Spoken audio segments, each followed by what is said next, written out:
Hello guys, this is your friend Saiyan Nexus Audio Fanfic and we are back in new fanfic. What if Dragon Ball revealed Mr. Popo's lost daughter Part 1? Mr. Popo didn't feel like himself today.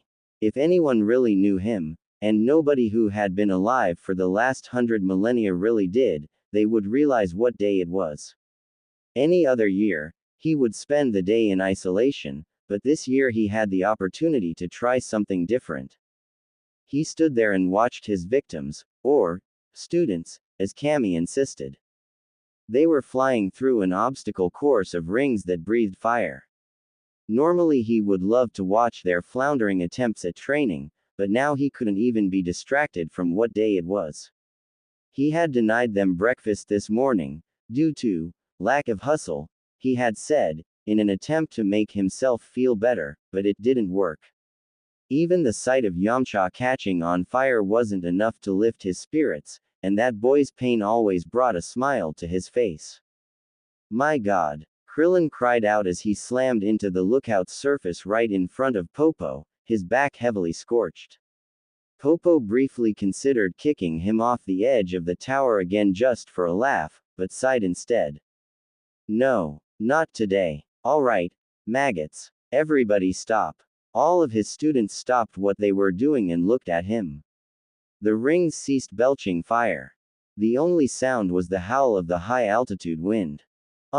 Yes, Mr. Popo sir. Krillin said fearfully. Again, Popo felt the urge to hit him in an attempt to alleviate his mood, but he decided against it. There was no point. It wouldn't feel the same. That's all for today, he said with a sigh as he turned away and walked back toward the house. You've got the rest of the day off. Watch, punch each other, go for a walk. I don't care what you do as long as you do it far away from me. He didn't stick around to see their reactions or hear their questions. Walking through the halls of Cammy's lookout, he felt an even heavier weight pull at the void where his heart had been. Cammy had stayed in his room for the day, so the hallways were empty. That just seemed so appropriate to Popo. Once again, it was just him, alone with his thoughts. She would have loved it here, he said to himself as he entered his rooms in the west wing. He had a small kitchen off to one side of his room, right next to the rack of weapons and torture tools. Moving as if in a daze, he pulled the ingredients he needed from the cabinets and set about baking.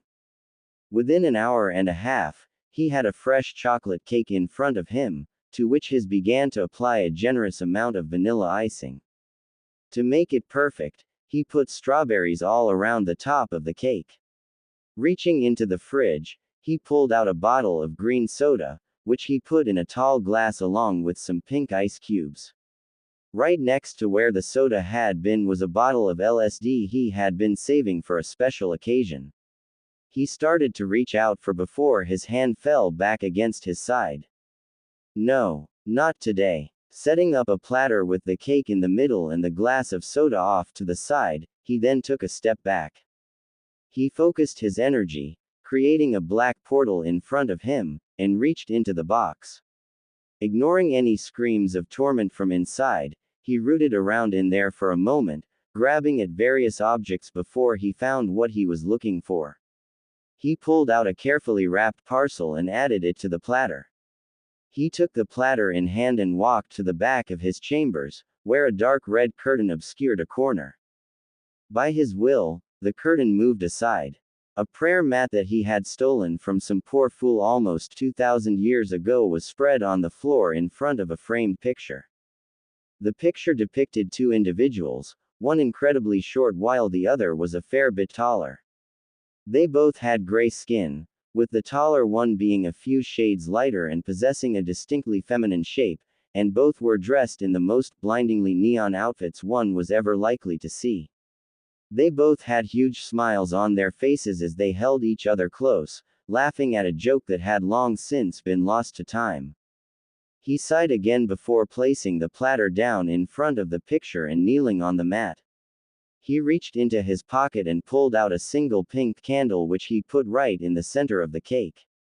A single thought caused the candle to light. He took one last look at the picture before closing his eyes.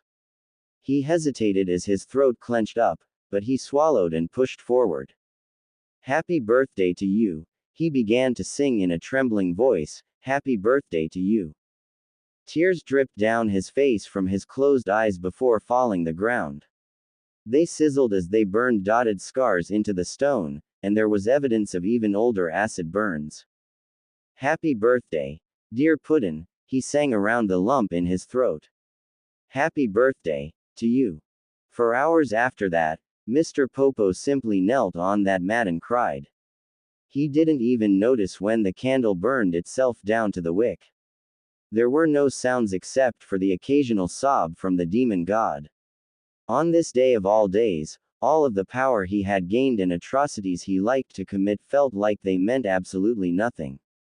On this day of all days, he would give it all up to be with his daughter one more time. Mr. Popo had not always been the black-skinned lump of pure terror and appeal he was now. Once upon a time, he had been a mere demon. He was there when the universe began, and he knew he would be there when it finally ended, if he didn't decide to bring that about himself. That is, if fate hadn't intervened. The great hall was filled with chattering nobles and frantic servants. The band was playing their hearts out, but no one paid attention to them. The nobles boasted back and forth in between making shouted demands at the servants. Overseeing all of this, the master of the castle smiled and swirled his wine. The sound of a door slamming open caught his attention and he turned. A man in a warrior's uniform scuttled up to the head of the table and leaned to speak into his master's ear. Sire, I believe you should move to the escape tunnels as soon as possible, he said urgently. His master scoffed and waved away his concerns. You and your guards have a duty to fight in my name. You can handle anything the world can throw at you. Besides, if word spread that I fled my own castle like yelping dog, my position would be ruined. Now you get out there, get your men, and... Sire, you have no idea what's going to happen. The warrior seemed quite frantic now. You've gained the attention of him. Of Dumplin'. The goblet fell through the lord's numb fingers, shattering against the stone floor. The room became deathly silent. Nobody else seemed to even breathe. What did you say? He asked. Did you say Dumplin'? Where is he? He's coming soon, sire. Suddenly, the entire room shook from a heavy impact. Streams of dust fell from the ceiling as everyone's hearts seemed to skip a beat. See correction, the warrior whimpered. He's here. There was a drawn-out moment of silence before the doors were suddenly blasted into pieces. The guests in the dining hall screamed, some in fear while others in pain as they were skewered by shards of wood. Out of the huge cloud of dust and debris, those who dared to look at the entrance beheld the strangest creature they had ever seen. He was a very short and rotund individual. His skin had a goopy quality to it and was dark gray in color. A single tendril extended from his head and hung down in front of his face, looking like a pompadour. His attire almost seared the eyes, with bright pinks, yellows, and greens all fighting for dominance. His mouth was drawn in a malicious smile and his beady eyes seemed like windows to the void itself. Ding dong, he said. Dumplin' here. Looking at the master of the house, his smile grew even wider. Glad I finally caught up to you, Raspberry. Millennia in the future. Darkness fell across Tokitoki City before a sudden flash ushered a massive serpentine dragon into existence. He floated over the city, giving an ethereal glow over those below him. I am the eternal dragon, he said in a loud, rumbling voice. State your wish, and I shall. He suddenly stopped and took note of who had summoned him. No way. I thought I was done with all of you idiots. Trunks took a step back in surprise. In his experiences, dragons weren't supposed to act like this. However, he really needed help, so he swallowed his apprehension and pushed forward. Mighty Shenron, he called up the dragon. The Time Patrol is in desperate need of warriors to combat a great threat. My wish is for you to give me a strong ally. Someone with the kind of power to help me protect time itself. There was a moment of silence before the dragon responded. Really? He asked. You've got me, an all-powerful dragon, right here. You can wish for the threat you're facing to never exist. You could wish to make yourself all-powerful. Can't give you immortality anymore. That's not an option, but I have tons of other things I could do for you instead of just dragging someone here to fight for you with neither their knowledge nor consent. I mean, really, that's kind of a move, man. The fate of all existence is at stake, shouted Trunks. We need as many fighters as we can get. The dragon sighed and ground his fangs before an evil thought occurred to him. You know what? Fine, he hissed. You want a powerful warrior. I'll bring you the most powerful warrior that ever existed. Trunks sighed in relief. Thank you, Shenron, he said. The dragon just gave a dark chuckle. You say that now, anyway, your wish is granted. So tell me, Raspberry, Dumplin said in a conversational tone of voice, if you could sum up how you feel in one word, what would it be? Raspberry merely whimpered in pain. That was all he really could do now that every single bone in his body was broken in at least one place. That's what I thought, Dumplin said. All right, I've had my fun, so I think I can go ahead and kill you now. He raised his gloved hand, making a small ball of energy appear in his grasp. Before he could wipe Raspberry from existence, he felt a pull on his being. Someone summons you from a land far away, a strange voice said. Also, just so you know, this wasn't my idea. There's no reason to be mad at me in a few millennia. Wait, what? Dumplin managed to say before he suddenly vanished. He reappeared in the middle of some sort of pavilion. A circular moat wound around a central gazebo where 7 glowing balls with stars in them were arranged on some sort of pedestal. Trees lined the edges and there was also a paved walking path. Oh, and there was a huge green dragon looking right down at him. Mother what is that? Dumplin shouted in surprise. Like I said, grumbled the dragon, not my idea. Please remember that, Master. Suddenly, the dragon vanished with a huge burst of light. The 7 glowing balls rose into the air before flying off in different directions. Dumplin just stared at the strange sky as light returned to the world. Master. What could he? What? Someone else said. Dumplin turned to face the new voice. There was a young man with lavender hair, a long coat, and a sword standing a few yards away from him. He was looking at Dumplin with an expression of complete and utter shock. Who? What? How? The young man sputtered. What are you? Dumplin narrowed his eyes. The name's Dumplin, maggot. Now why am I here? My God, this can't be happening, the man muttered to himself before taking a calming breath. My name is Trunks and I'm a member of the Time Patrol. We protect the time stream from any outside interference. We have a crisis on our hands, so I wished for Shenron to summon a warrior capable of helping us in our time of need. So, I guess that's you. In a smooth motion, he drew his sword and leveled it at Dumplin's head. Oh, that is just precious, Dumplin said with a smirk. Trunks looked a little annoyed. I have to test your power to see if you're the warrior we require. He assumed a ready stance before lunging forward. Yah, he shouted as he brought his sword down on Dumplin, only for the blade to be suddenly stopped by Dumplin's open palm. The gray being just smiled at him. Huh, said Trunks. So this is what that feels like.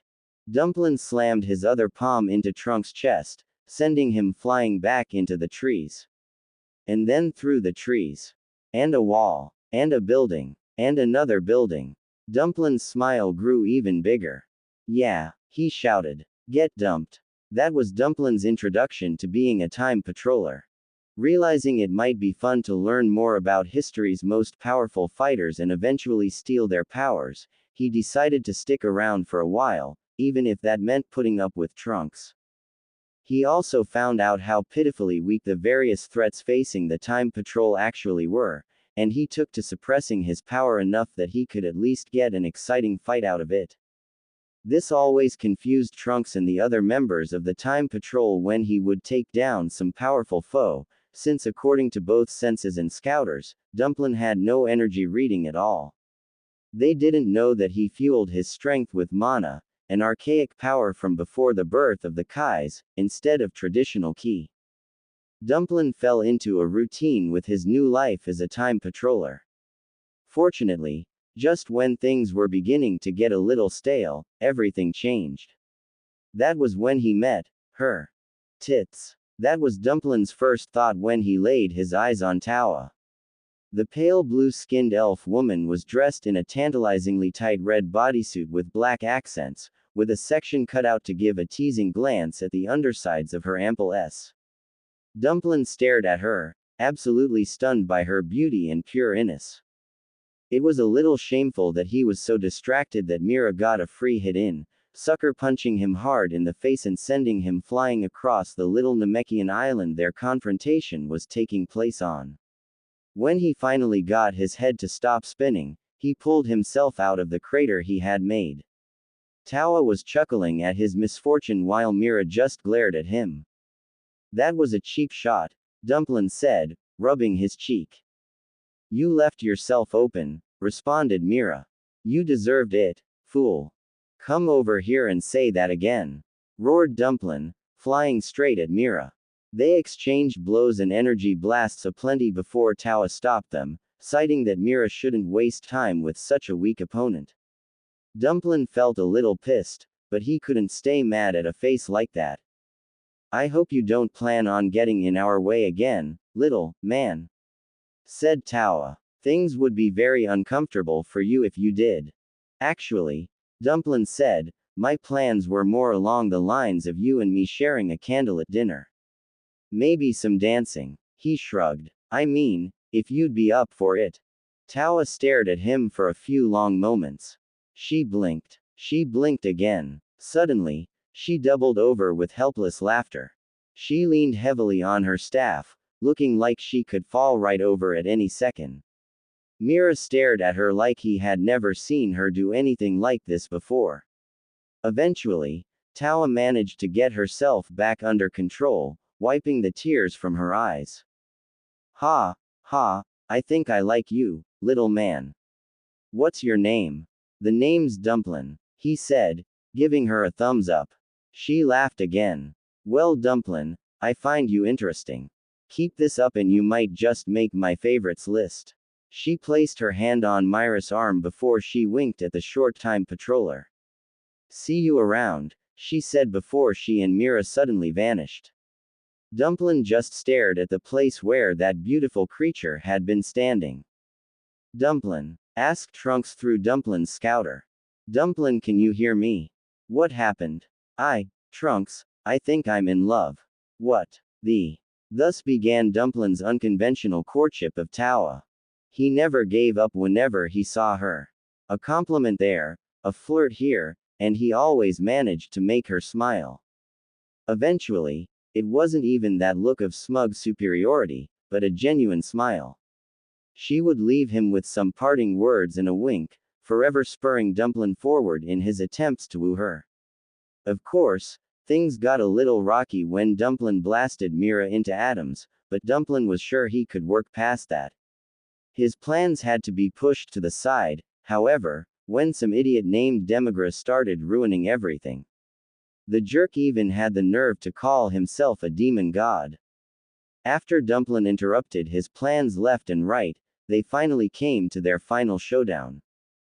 The red-haired little shit managed to break free from the crack of time, since Chronoa, the supreme Kai of time, couldn't be bothered to just kill him in the first place and be completely certain he would never come back, and Dumplin had to jump right into the crack to stop him. It was a pitched battle that came to an inevitable conclusion, with Dumplin defeating Demigra once and for all by absorbing him and taking every last drop of demon power for himself. After assuring Chronoa and Trunks that he had no intention to destroy the universe, not yet at least, he told himself, and soundly kicking Goku's ass in a sparring match, Dumplin went about his regular duties as a time patroller. He actually found himself enjoying the work again. He could meet some of the most powerful maggots the universe could make, he could learn their moves, and he could plan for dozens of ways to eliminate them and take their powers for himself. One issue, though, kept him occupied. When he finally managed to track her down, it was one of the most satisfying days of his life. Tawa stood on the edge of a cliff, staring down at a raging battle between primitive aliens. Such pathetic mortals. If what she understood was correct, these two forces were fighting over something as pathetic as a single island. That was it. Tawa rolled her eyes as one side suddenly attacked with automatic projectile weapons. This species was still in its Bronze Age, but apparently someone was doing some time travel to change a single battle. Just like that, this battle had become completely one-sided and utterly boring. Such pathetic creatures, she said with a shake of her head. Don't you agree? The Majin standing behind her shrugged as he waddled forward to be next to her. I don't know. All mortal races look pretty pathetic to me, he said. The only reason I stick around is because I'll get some good fights in. They stood there in silence for a few long moments, just watching the battle as it continued. Eventually, Tawa sighed. What happens now? She asked the goop-like warrior who had become her nemesis and stalwart admirer. He shrugged. My job is to break up this fight and make sure that the historical winners make it through. I was intending to do that. What about me? I never saw you. You can be gone by the time I come back. He took to the air and began to fly away. Tawa nodded in understanding and turned to go. But, he said, stopping her in her tracks. Tawa turned back and looked at Dumplin, who was rubbing the back of his head bashfully. If you want to hang out until I finish, we could. He stopped and took a breath. I was thinking that we could go out to dinner because you seem really lonely and I still like you a lot even though you tried to blow up time, but I'm okay with that since I feel the need to blow things up too, and I know this really great restaurant in age 748 that I really like that serves oysters by the bucketful, and I thought you might be in the mood for some seafood, so I thought if you wanted to. Alright. Dumplin's high-speed rambling fell silent as he looked at her in surprise. Tawa just gave him a small, genuine smile. I'd be happy to go to dinner with you after your mission. I'll wait here until you're done. Just make sure you don't take too long. She crossed her arms, simultaneously lifting up her S. Steam started trickling out of Dumplin's body holes. It would be rude if you kept me waiting too long. Dumplin blinked for a few moments before swallowing. I'll be right back, he said. With that, he spun around in the air and flew off toward the battle. Tawa did not miss the triumphant whoop he gave when he had made some distance. After many dates with Dumplin and a very persuasive plea, Tawa finally agreed to return to Toki Toki City with Dumplin, accepting his offer of a stable home and source of company. While the Time Patrol was initially against this arrangement, Tawa's arrival was particularly tense and hostile. They grudgingly accepted her presence. Tawa, in turn, gave them very little reason to be mad at her. When she wasn't with Dumplin, she kept to herself, frequently locking herself in her lab. While Cronoa was not comfortable with this, she eventually backed off when Tawa's creations started saving Time Patrollers from horrible situations. Cronoa even officiated their wedding, which was attended by a hopeless, confused crowd. Things were quiet and peaceful for a time, but then Tawa performed an experiment one night and everything changed. Who writes this crap? Dumplin muttered incredulously, staring down at the book in his lap. He was sitting in his favorite armchair in their cottage, resting after a hard mission through time. Tawa smiled as she stealthily made her way up behind him. Is that even physically possible? He asked himself. Tawa looked down at the passage he was reading and her smile widened. She wrapped her arms around him and kissed his cheek. I'm not sure, sweet one, she purred, but I'd be willing to find out. Dumplin chuckled and leaned into her embrace. How was your day, babe? He asked. Quite productive, she answered. I was actually about to run a new experiment. Can you lend me a hand? Of course, Dumplin said with enthusiasm as he set the book aside. Tawa smiled. Thank you, dear, she said, taking hold of his left hand. With a blur of motion, she took out the cleaver she had been hiding behind her back, raised it high, and removed Dumplin's hand and forearm with a single chop. Dumplin stared at the stump where his limb had been not a second earlier in confusion before he started screaming. Kai, Cammy and me, that ing hurt.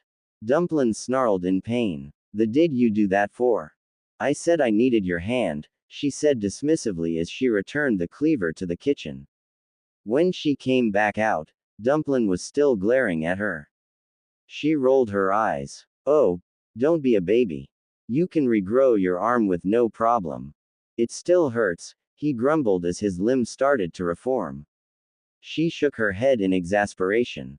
Anyway, follow me. You should at least see what I'm working on. She descended down into the basement, with Dumplin's waddling steps behind her. The basement contained her research lab, where she carried out her experiments and made her plethora of inventions. Currently, all of the furniture had been pushed against the wall to make room for the blood-red rune circle in the middle of the room. Thousands of characters were arranged in an amalgamation of hundreds of different designs she had researched. After weeks of work, this might be just what she was looking for. Well, said Dumplin as he saw the circle, that certainly looks delightful. He shot her a questioning look. You summoning your old sorority here for dinner? I definitely wouldn't say no to a party of demon coeds, if you know what I mean. Tawa merely smiled and rolled her eyes again, accustomed to her husband's sense of humor. No, dear, she said. I'm trying to make a homunculus. A homo what now? Dumplin asked, tilting his head in confusion. A homunculus, she enunciated. It's a synthetic being created by magic. Using our essences, I will bind it to our will and create a link that we can use to send mental commands in the heat of battle, and since it is bound to both of us, we are the only ones who could. Tawa trailed off as she saw her husband's glassy-eyed look of incomprehension. She sighed. Think of it as a remote-controlled car that can punch people and we have the controller. Sweet. Dumplin said with a smile. How's it gonna work? Watch and learn, dear, she said as she placed her husband's severed hand in the center of the circle. Pulling out a small knife, she cut across her palm and let her blood drip in the center as well. With that task done, she walked back to stand by Dumplin and extended her hands toward the circle. Let us begin, she said. The room seemed to darken as red electricity crackled over the circle. The runes began to shine with a blood-red light. The severed hand and Tawa's spilled blood lifted into the air and began spinning. More lightning crackled from the circle, but Tawa began exerting her control over it, keeping it contained within the boundaries of the circle. Time began to pass and the energy continued to build. To Tawa's surprise, the magic was starting to push against her control. She said absently, reasserting her will over the circle. Dumplin looked up at her. Was that a good, or a bad, he asked. Not sure, she answered honestly. The reaction is taking longer than I anticipated, as well as giving off a stronger push. It's like it's fighting against me or something. The demonic energy in circle was growing larger by the second, and was starting to jump and spark at an alarming rate. At first Tawa had felt like she was holding a sheet of fabric in place, but now it felt like she was trying to keep a raging bull in a headlock. Sweat began to drip down her brow as she struggled to hold on. With a loud crack, a bolt of red lightning broke free from her hold and connected with a spiked mace she had been trying to enchant. With a quick flash, the weapon was gone. Tawa grit her teeth and tightened her hold, but it was already trying to wiggle free.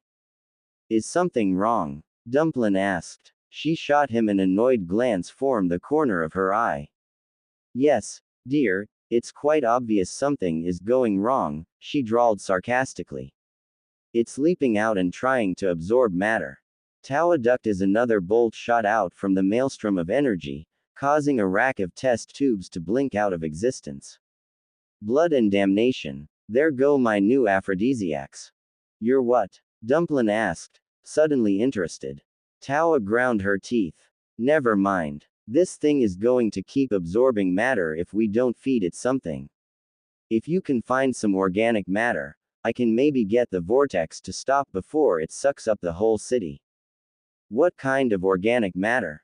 Anything, you fool, she screamed. Just hurry up. This thing won't wait for you. Aye, Dumplin said with a salute before flying up the stairs. Tawa just scrunched her face and tried to focus on her breathing. Seconds dragged on as this vortex of demonic power fought against her hold. Her body started trembling from the strain. Anyone else would have passed out by now. I got it, shouted Dumplin as he sped into the laboratory. Tawa let out a rattling sigh of relief. Throw it. I'll do the spell. Here it comes, she heard him say. Tawa looked up and raised one of her hands in preparation. A flying object went flying from behind her. She had cast a spell that would dramatically increase its mass before she saw what it was. It was Waffles, their next-door neighbor's cat. Dumplin was going to get an earful from Cupcake, that's for sure. Waffles had only a moment to yell in surprise before he flew inside the boundary of the circle. The tendrils of lightning lunged at him like a waiting panther. Tawa watched the cat's body being broken down by the lightning while at the same time growing larger. Inevitably, the deconstructing energy won out. The last of Waffles' skeleton winked out of existence. The swirling vortex ceased fighting against Tawa, but started glowing brighter and brighter. Is that bad? Dumplin asked. I have no idea, she said honestly. This reaction conflicted with all of the calculations she had made. Further words were halted when the vortex suddenly exploded, throwing out a shockwave that sent furniture and science equipment tumbling to the ground and knocking down Tawa and Dumplin. The light shined at a blinding intensity, a sound like shearing metal rising to a fever pitch until it was gone. In 1 second, the light vanished and everything became silent. Tawa blinked the spots from her eyes, too dizzy to climb to her feet. Tawa, she dimly heard Dumplin ask over the ringing in her ears. Babe, you okay? I'm fine, she said as her vision started to clear. She saw the multicolored blob in front of her and reached out. He took her hand and gently pulled her to her feet. It seems I may have miscalculated. Maybe a little, Dumplin said with a smirk. He turned his head to look at the empty rune circle. So, no homonucleus. Homunculus, she repeated. I suppose not. I'll need to check over my notes again too. The words died out as she looked at the center of the circle. There was a small blob of gray substance sitting there that had not been there before. Dumplin noticed it at the same time and started inching toward it. She edged forward to stand by his side. What is that? Dumplin asked. Must be some sort of byproduct of the reaction, Tawa answered. Probably best to get rid of it. I'll get a container. She walked over to one of her cabinets and grabbed a metal bucket. She turned back to the center of the room just as Dumplin was reaching out to touch the blob. Dumplin, I really think you shouldn't. Dumplin poked the blob. The blob jumped in surprise and scuttled away. Tawa blinked rapidly, certain that she must have seen it wrong. But no, the blob was moving. And now it was looking at them. The blob was roughly spherical in shape. On the bottom it had 4 stubby little legs that were less than 2 inches long. Wide electric blue eyes blinked at them in confusion. It looked back and forth between them before tilting its head in curiosity. Naya, it meowed from its little mouth. Tawa said. It's so cute. Dumplin practically squealed. He reached for it, making it yelp in fright before scrambling under a shelf. I don't think it's going to come out, dear, Tawa said, putting the bucket down. Let me grab my notebooks and I can decontaminate the laboratory. That will get rid of it. No, Dumplin said. She stared at him in confusion. Just wait. He dropped to his knees in front of the shelf. She took a knee as well to get a better look. The byproduct was pressing itself against the wall, shivering with fright and breathing hard. Hey there, Dumplin said in a soothing tone of voice. It's all right, little one. Nobody's gonna hurt you. He slowly reached forward, offering his open palm to the creature. It tried to back away again, so he stopped. He just held his arm like that for a few long moments. Slowly, the creature began to shuffle closer, still looking cautious. Dumplin just stayed as he was, displaying a level of patience that Tawa had never seen in him before. Finally, the creature was close enough to sniff Dumplin's hand.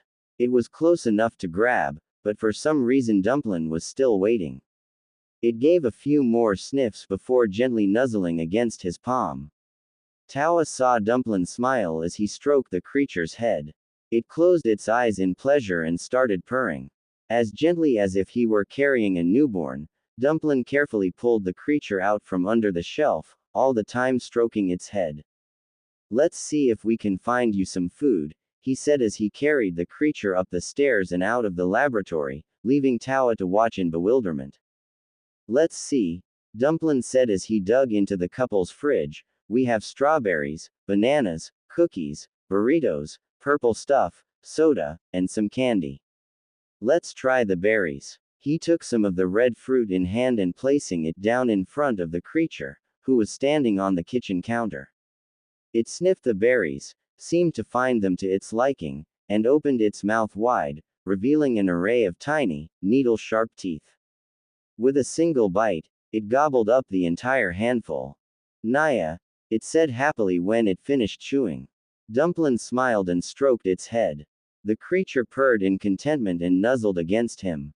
Dear, please don't feed the failed experiment, Tawa said, looking up from the 4 journals she had arranged on the table.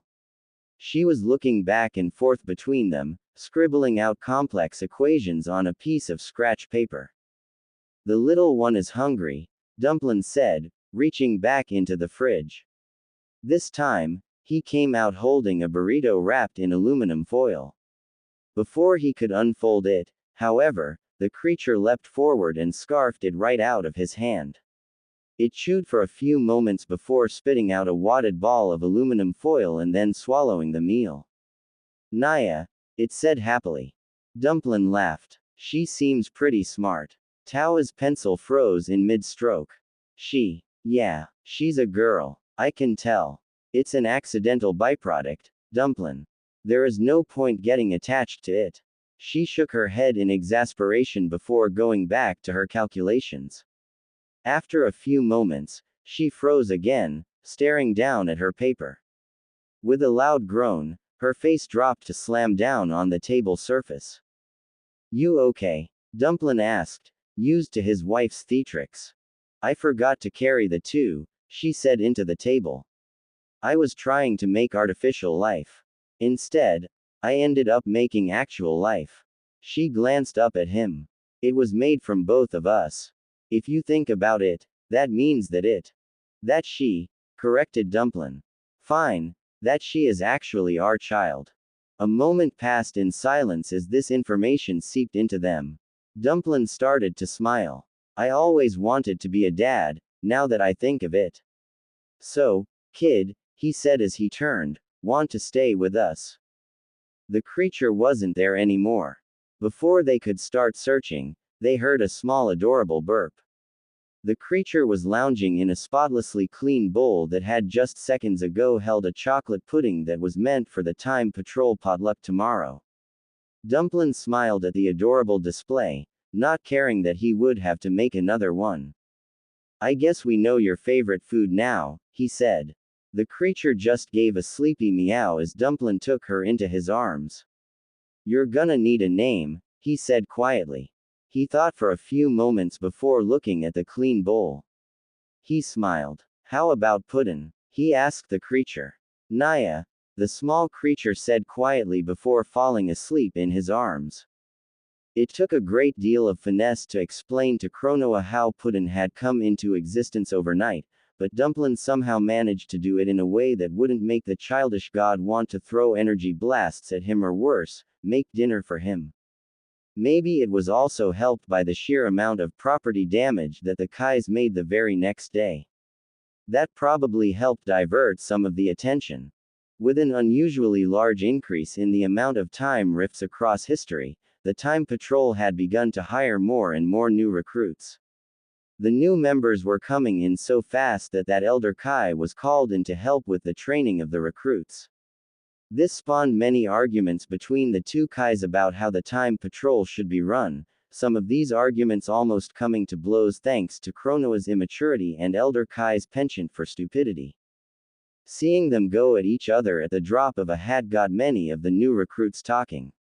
First it was about why the argument was happening in the first place, then about who would win said argument, then about who would win an actual fight, then about how strong either of them really were, and then finally about why people believed these two layabout deities were so strong in the first place. They only had others say so that these two could even actually do anything. Chronoa decided to put a stop to such dangerous thinking by arranging for a grand demonstration of both hers and Elder Kai's divine powers. After gathering the entire Time Patrol together, Chronoa made a huge display of bringing the Shenron statue in the meditation garden to life. Unfortunately, she put a little too much effort into it and the now immense statue ran amok, smashing Toki Toki City to pieces around it. The childlike Kai spent the entire ordeal locked in the time nest, projecting a force field to keep it all in one piece as the dragon raged outside.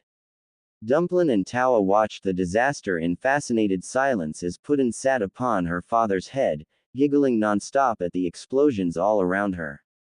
When the dust settled, Toki Toki City was in shambles. The dragon had flown off and had taken up a position obscuring the entire northern horizon. After giving a very embarrassed apology to a very ticked-off Time Patrol, Chronoa and Elder Kai began organizing the effort of remaking the Time Patrol headquarters.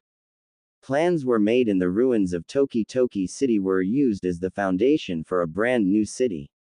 Dumplin and Tawa even helped steal hunks of land from Earth, Namek, and a bunch of other planets across the ages to fit onto the new city-like building blocks. Soon, the new Kanton city was complete.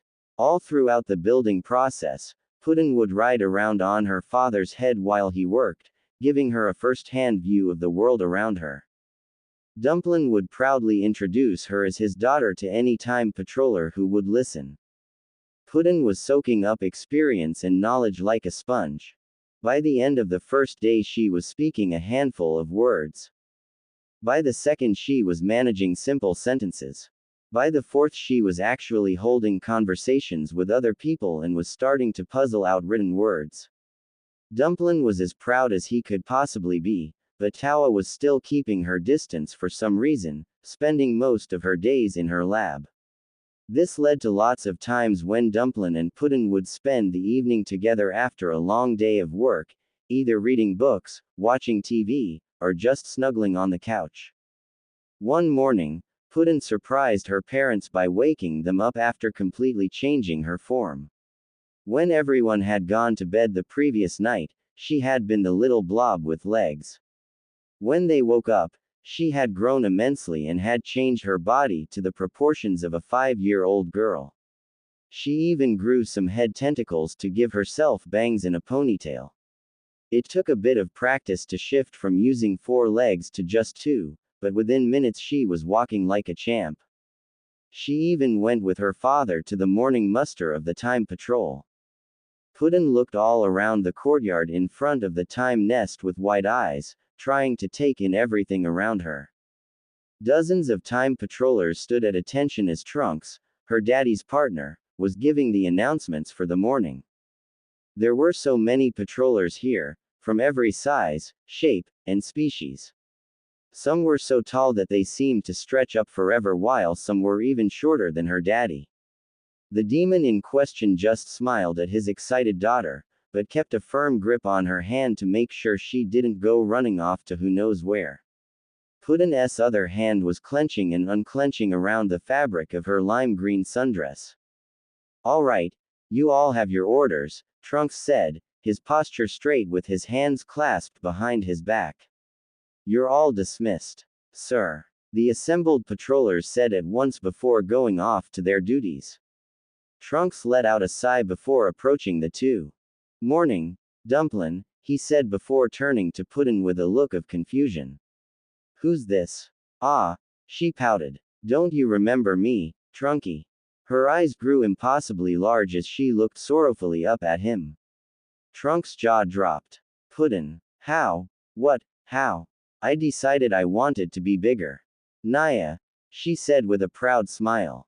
It must have been a weird day because Trunks decided to accept that answer. Is there any chance of Tawa being around today? Trunks asked hesitantly. Dumplin' shook his head. The missus is working on her next big thing. She'll only come out when she's hungry.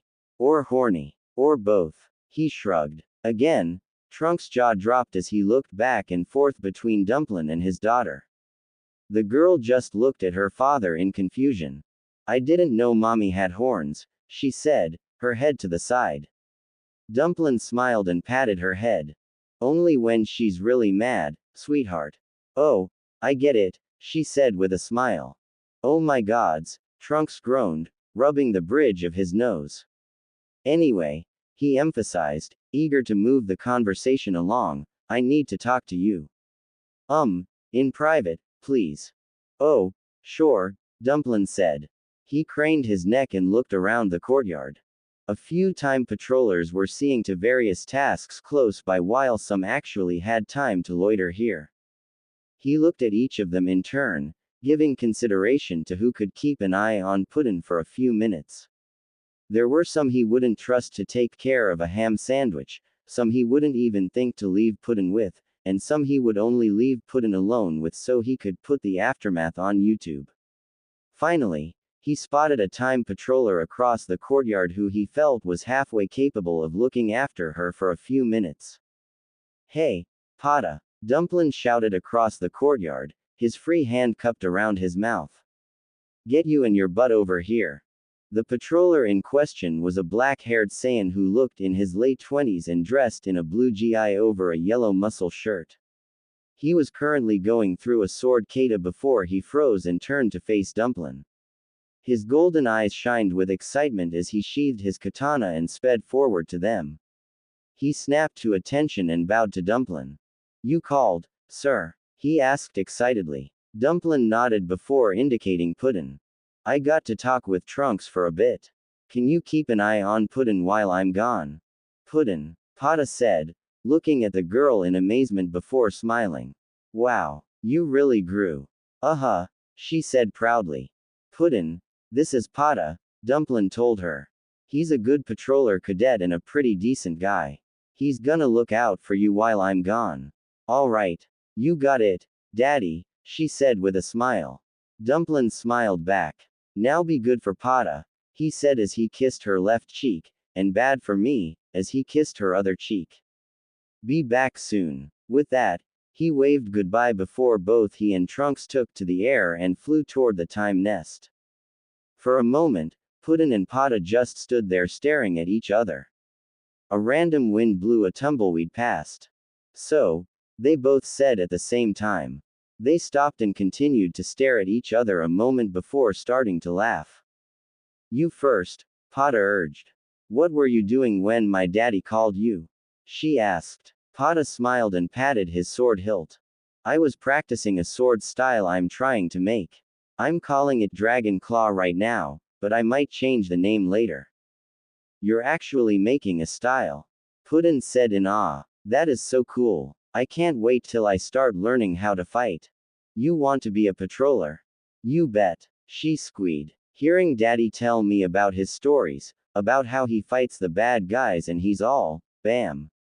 Boom. Swish. Pow. Hia. Naya. It's so cool. I really wanna do that. Pata laughed as she showed him her kung fu moves, which basically equated to her swinging her arms around and saying, Watcha. A lot. You've definitely got the heart for it, Puddin', he said. An idea struck him and he smiled conspiratorially. Say, Puddin', he began, what would you say to doing a little bit of training while we wait for your dad? With a blur of motion, She was suddenly grabbing onto his GI with both hands and looking up at him with an eager expression. Pada could swear he saw stars in her eyes. Naya, she said in barely over a whisper. The sheer adorableness made Pada laugh. All right then, he said. Let's do some training. Yes, she cried, hopping up and down like a jackrabbit on caffeine. What are we doing first? Orin combo. Kamehameha. The 55 fists of furious fury. Pada put his hand on her shoulder, keeping her in place. Let's start with performing a correct punch, he said. That works too. After spending a few minutes getting Puddin into a proper boxing stance, Pada started coaching step by step in how to a proper punch. Puddin was a little surprised by how much work went into just doing the simplest of strikes, but she was nevertheless making progress. Her initial attempts didn't have much force behind them, but she and Pada kept going through the motions over and over again. Soon, she had the entire movement down. When she finally pulled off a punch with all of her strength behind it, the force was incredible. The pressure wave alone was enough to knock Pada back a step. Wow, he said when he got his balance back. That's one heck of an arm you got there. We should definitely show your dad when he gets back. Naya, Puddin said proudly, as her fist flew toward Pada. He started to block before he realized she was just holding her fist out to give him a fist bump, which he gladly returned. They laughed for a few moments before Puddin went quiet and started fiddling with her dress. She started before going quiet. What's wrong, Puddin? He asked. I was just wondering. Well, she flushed in embarrassment. Would you like to be my friend, Pada? The man smiled and held his hand out to her. I'd be happy to, he said with a smile. She returned it and shook his hand. Great, she said. We can do sleepovers, braid each other's hair, talk about boys, run around outside, play dress up, and watch cartoons all day.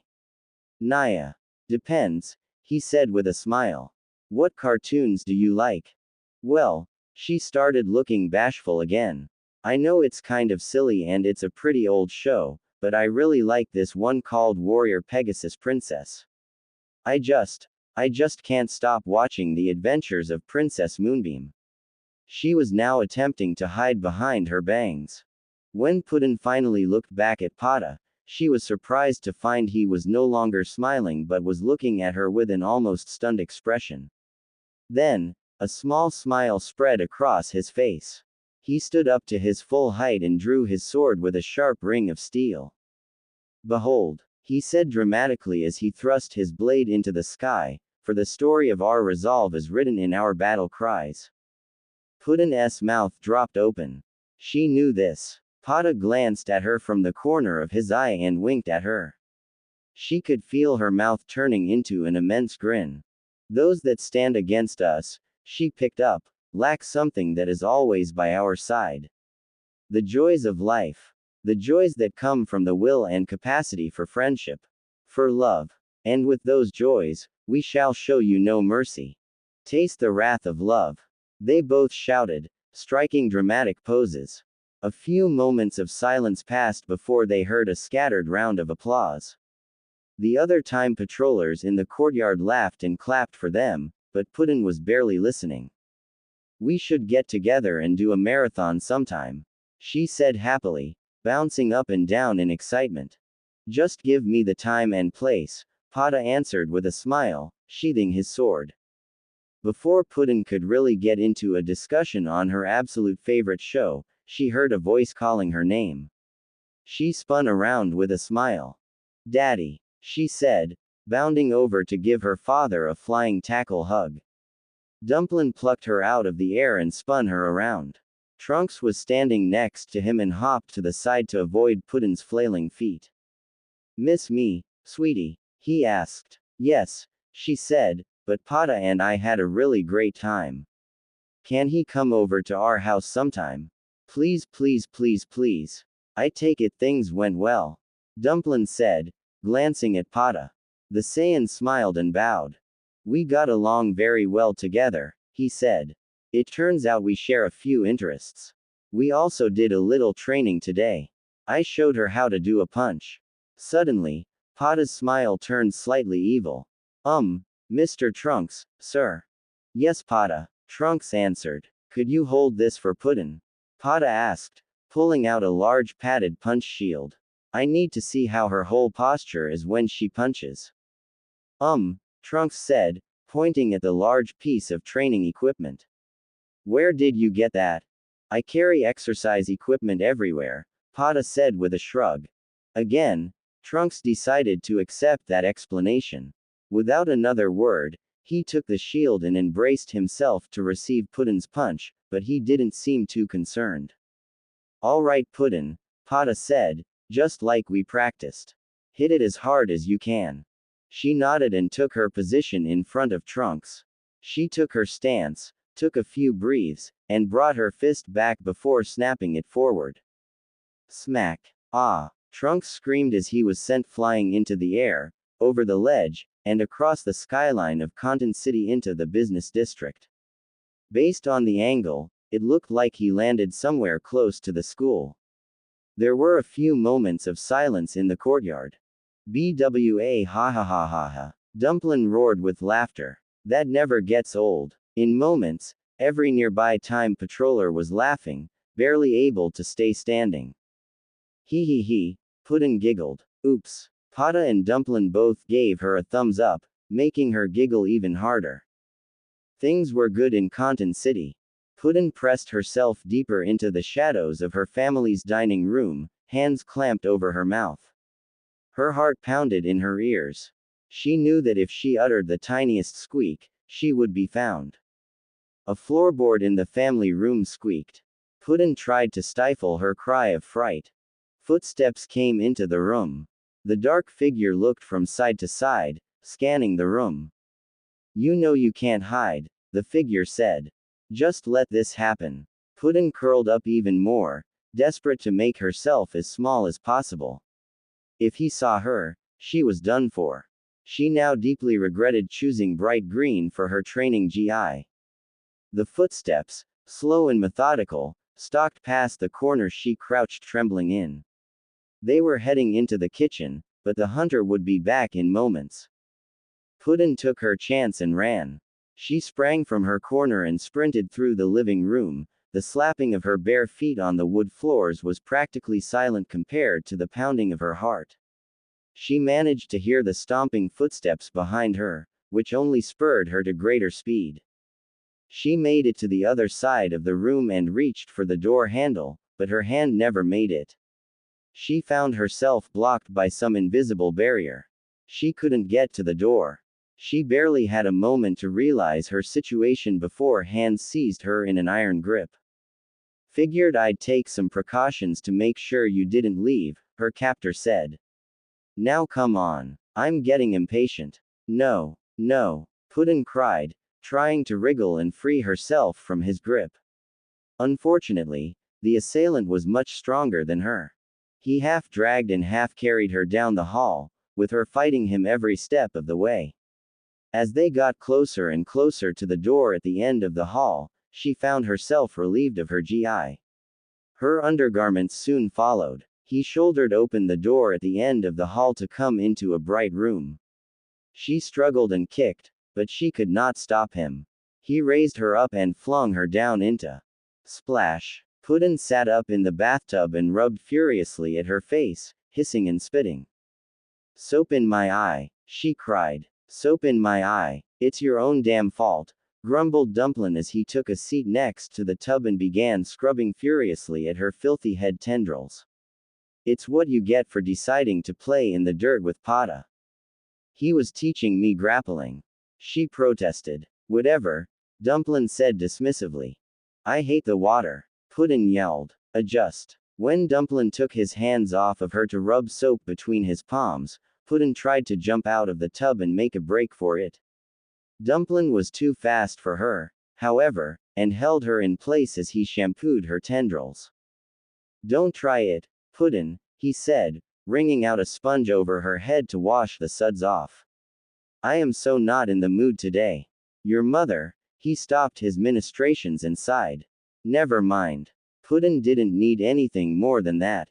The sadness washed over her again as she sat there and let her daddy wash her. It had been her first day of training, and her mother hadn't come to see her. After Puddin's display of strength against Thankx, Dumplin was as proud as he could possibly be, and Thankx now had a reputation among the time patrollers as the guy who got knocked out by a 5-week-old girl. Fortunately for Thankx, it didn't catch on. Dumplin signed Puddin up to get formal training at the Time Patroller Academy, and she started lessons 1 week later. She was the youngest there, in both physical and actual age, but her sheer strength stunned the instructors. She was so excited that they needed to put 30-pound weights on all of her limbs just to keep her still. She had started the day by accidentally crushing one of the workout machines when she tried to use it, and everything went downhill from there. A Majin instructor named Punosa took a fast liking to Puddin's upbeat personality and endless energy. She started teaching Puddin the basics of the Majin fighting style, taking advantage of her inherent strength and elastic limbs.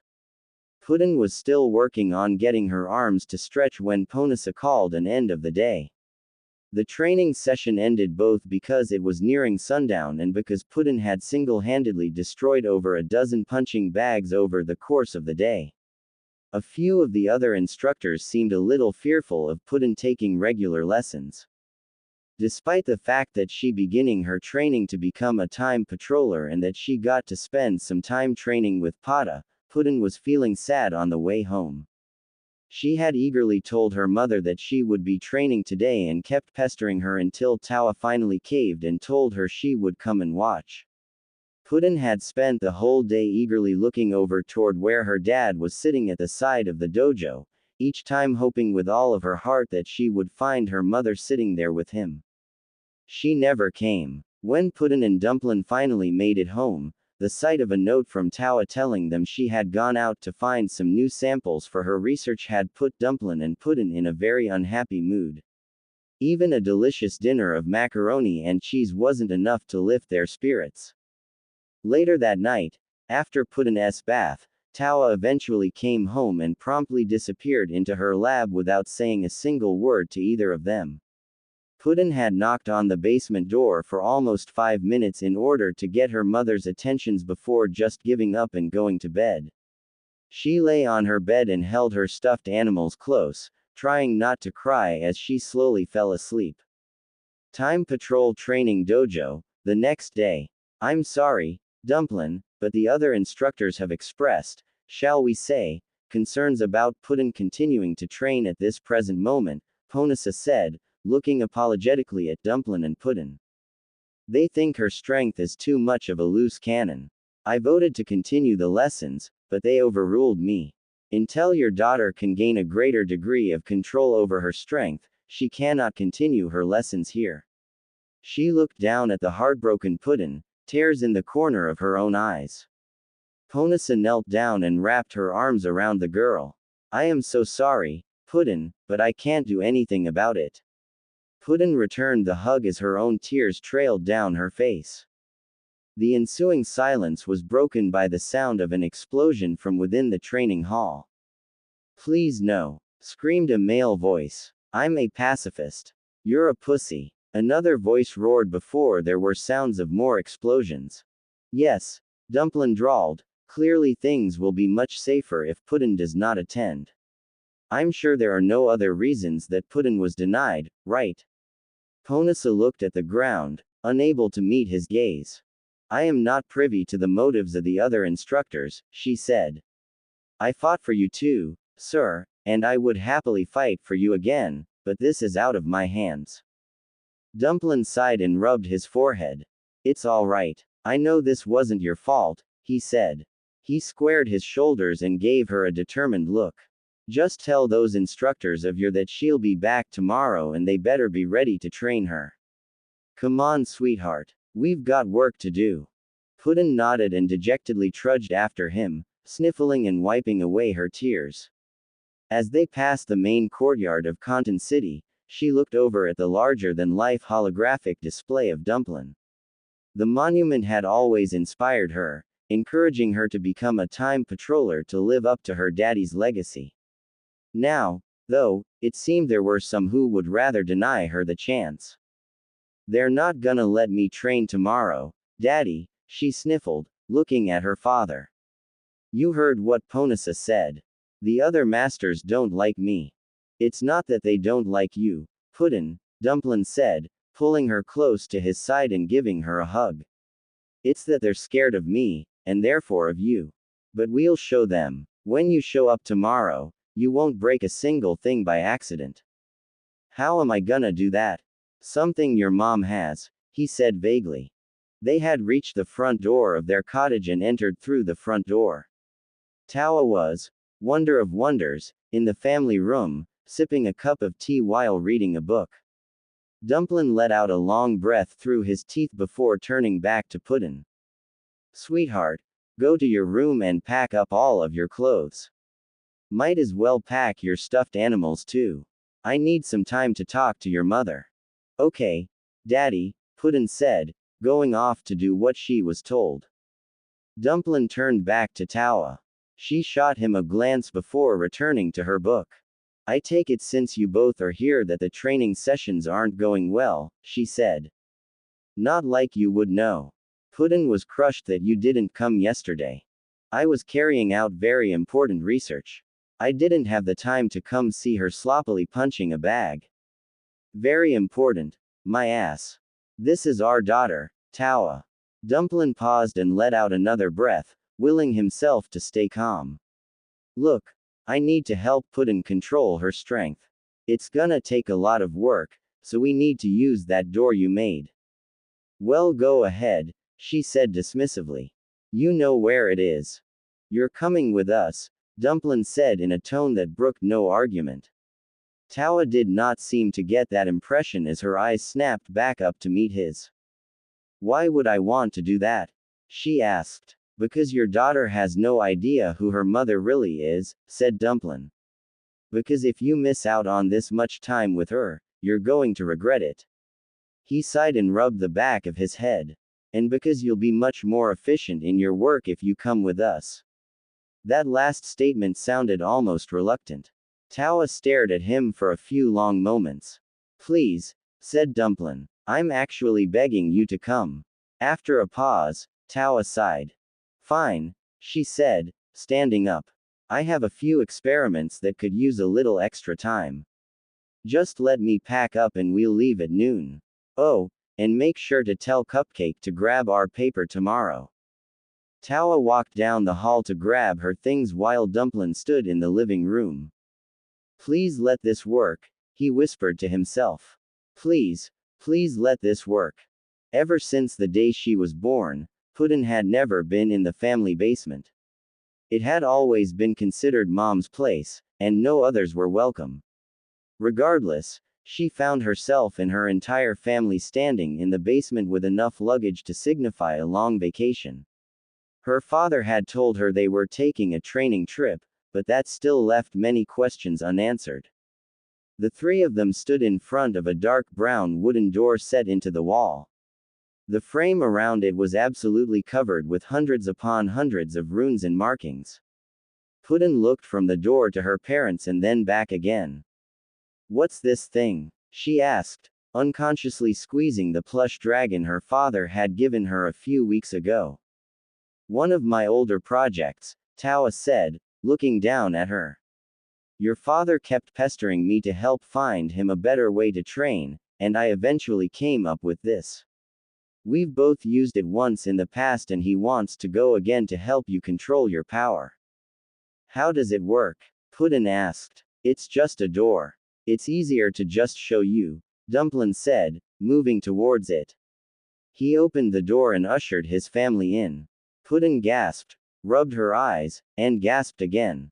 White. White as far as she could see. An endless void extended outward far into the distance. She and her family were standing in the main room of some kind of house with a completely open wall leading to an open stone patio. She looked around in silent awe as Tawa moved to deposit her bags on the counter of a small kitchen while Dumplin shut the door behind him. "This is in our basement," Puddin finally managed to say. It's huge. Her expression of absolute shock made Dumplin laugh. Not exactly, sweetheart, he said. It's kind of like a pocket world. The door leads to this world, no matter where it is placed. Also, time moves differently while in here. 1 year spent inside is equal to only 1 day outside. Wow, Puddin said, looking out at the endless white ground and sky. Is there anything out there? No, said Tawa, coming over to stand by her. There's only this house and the void. Void, void, void. Puddin stared outward. Does it always do that? She asked. Just when you say, void, said Dumplin. Void, void, void. Spooky, said Puddin. Yeah, kinda, agreed Dumplin. Alright, so this is a pretty comfortable place to live for a year. Bathroom and showers are through that door, and up those stairs are a few bedrooms. They're all the same, so you can pick out where you want to sleep. First, though, drop your stuff and take off your weights. Okay, Puddin said, placing her bags on the ground and taking off her training weights. Each of them made a loud thud when they hit the tiled ground. Alright, now come with me, Dumplin said, leading her outside. Puddin shrugged and followed him. The instant she stepped out onto the patio, Puddin was almost driven to her knees. She felt like someone had strapped a car to her back. Planting her feet, she managed to stand up straight. After the surprise had worn off, she could stand upright, but it was much harder than it should be. What's going on? She asked. As soon as you walk outside, the gravity increases to 10 times the amount you're used to. The further you are from the house, the higher the gravity will become. He reached out and put a hand on her shoulder. I just want you to know that we are going to be doing some serious training for the next year. I'll get you started on fighting and we'll build up your strength, but most of all you need to learn to control your strength. Alright, Naya, I can't wait, Puddin said excitedly. Good, said Dumplin. Now go pick out a room and unpack. When you're done, come out here and we'll get started with some warm-up laps. You got it, Daddy, Puddin exclaimed, saluting him before running inside. Are you sure she's ready for this yet? Tawa asked, walking outside to stand beside him. Of course she is, Dumplin said. He grinned at Tawa. She's our kid after all. Tawa nodded, but said nothing. A few minutes later, Puddin practically jumped down the stairs and ran outside, stumbling slightly as she exited the house. She straightened up and stood before her daddy, practically vibrating with excitement. Dumplin smiled proudly at her.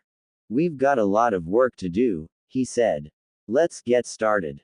Months passed in the hyperbolic time chamber, as Tawa called it, and Puddin had excelled in her training by leaps and bounds. Under the tutelage of her father, she was mastering the basics of the Majin fighting style and could use her stretchy arms to punch someone from over 5 meters away. She had started her training feeling squeezed by the ×10 gravity outside the door, but now she could sprint in a ×15 gravity zone for almost a quarter of an hour before she had stop and rest. She had also learned how to fly and how to throw energy blasts. Granted, the only stable energy blast she could currently make was about the size of a tennis ball, but progress was still progress. Thankfully, Puddin had grown during those months. After eating enough food from the constantly refilling pantry, Puddin was shocked to wake up one day and find that she had grown exponentially overnight. She was now the size of an older teenager, and she was also surprised that she now had. The new form she gained wasn't quite comfortable to fight in initially, but she soon adjusted to her new proportions. She had at first been mortified when none of her clothes would fit her anymore, but her parents helped her out with that. At the start, her mother made Puddin an outfit that looked exactly like her own, but it just made Dumplin uncomfortable. After a quick discussion, Puddin agreed and asked her daddy to make her some new outfits with his clothes beam. Her normal attire now consisted of bright yellow pants with a pink and green belt, neon green boots with pink trim, pink armbands, a dark red chest wrap, a neon green vest with the Time Patrol insignia on it, and a bright pink scarf tied around her neck. The outfit showed off Puddin's midriff, which she was perfectly fine with. She liked to show off the arrangement of steam holes that formed a heart on her stomach. To Puddin, it was the perfect outfit for training in. The training she was going through was extensive and varied indeed. For the moment, however, Puddin was focused on a very unorthodox training exercise. Here it comes, Dumplin said, tossing a ball into the air. 100 yards away from him, Puddin crouched low to the ground like a sprinter waiting for the gun. Her eyes followed the baseball up into the air until it reached its peak before coming down. Her muscles clenched like a coiled spring. She was ready. The ball descended to her father's chest level. That was when he swung the bat he was holding. The sound it made was less of a crack and more of an explosion, and that wasn't even counting the sonic boom that came as the baseball immediately accelerated past the speed of sound. Puddin took to the air the instant her father's bat and the ball made contact. Faster than the normal eye could see, she sped through the air to intercept the ball. Just as it was about to pass her, her hand snapped forward and the ball flew into her mitt with a satisfying thunk. Nice catch, sweetheart, Dumplin called. Naya, Puddin said happily before tossing the ball back to him. Ever since her daddy had first introduced her to the stickball sport, Puddin had adored it. The Time Patrol actually held a baseball championship every year, but the last one was before she was born. She was looking forward to playing in the coming championship. For a few months now, Dumplin had found many ways to turn baseball practice into a form of training for her. Here comes another, Dumplin called before hitting the ball again. Puddin did not move from her position, but instead stretched her mid-arm as quick as a snake to catch the ball. Great one, Dumplin called with a laugh. Puddin smiled and tossed the ball back to her father. After a tough morning of high-gravity sprints and hand-to-hand practice, it was nice to unwind with a bit of fun. However, when Puddin looked past her father back to the house, her mood dropped. Next to the patio, her mother had set up a sort of makeshift lab. A bunch of tables were arranged in a rough circle and were covered with test tubes, Bunsen burners, and oddles of other sciencey things, along with perhaps a half-dozen in-progress experiments. Tawa was there now, mixing some liquids and powders to make some sort of new rune paint. The demon woman had set up that lab on the second day in the time chamber and had gotten into the habit of spending most of her waking hours there. Different environment, same old mom, Puddin thought sadly. Dumplin followed her gaze before she saw his eyes narrow. 1 second, he said, dropping the bat. Before Puddin could say a word, he was stomping off in the direction of Tawa's makeshift lab. Despite herself, Puddin found herself flying closer to watch and listen. Dumplin squeezed between two tables and stood behind Tawa with his hands planted on his hips. Tawa was dividing her attentions between a mixture and an open journal she was scribbling notes in. I don't understand why you are bothering me, dear, Tawa said without turning, gently swirling the mixture in a flask. I have work that I'm trying to do. You always have work to do, Tawa, Dumplin said. Why don't you take a break? Play some baseball with us. It's fun. Tawa glanced over her shoulder at him before turning back to her mixture. She's your daughter too, you know, said Dumplin. Tawa stilled at hearing that. Following her father's example, Puddin landed next to him in Tawa's area. Please, Mom, Puddin begged. Baseball's so much fun, you'll see. We just want to spend some quality time with you. Please don't avoid us. Void, void, void. Tawa glanced at Puddin. That was her undoing. She snapped her eyes back to the mixture in her hands, but it was too late. She had witnessed the most powerful weapon in Puddin's arsenal. The Puddin pout. Her eyes had become huge and glistening. Her lower lip trembled, as if on the verge of tears. Most beings could not resist its power. Tawa desperately wanted to believe she was not most beings. This is very important, she said, but her resolve was weakening. I need to make sure it reaches the right thickness. Please. Puddin whined. Please, please, please, please, please. Tawa broke. Okay. Alright, she snapped, placing the flask on the table with a little more force than necessary. If it will keep the two of you quiet for 5 minutes, then fine. Naya, Puddin cheered, jumping over Tawa's lab table to stride proudly back to where Dumplin had left his bat. The demon god himself followed at a more sedate pace, keeping alongside Tawa, who just sighed and moved forward like she were going to her execution. It's not that bad, honey, Dumplin said, patting her arm. It's just a little bit of family fun. We'll play a few games and then you can get back to your science.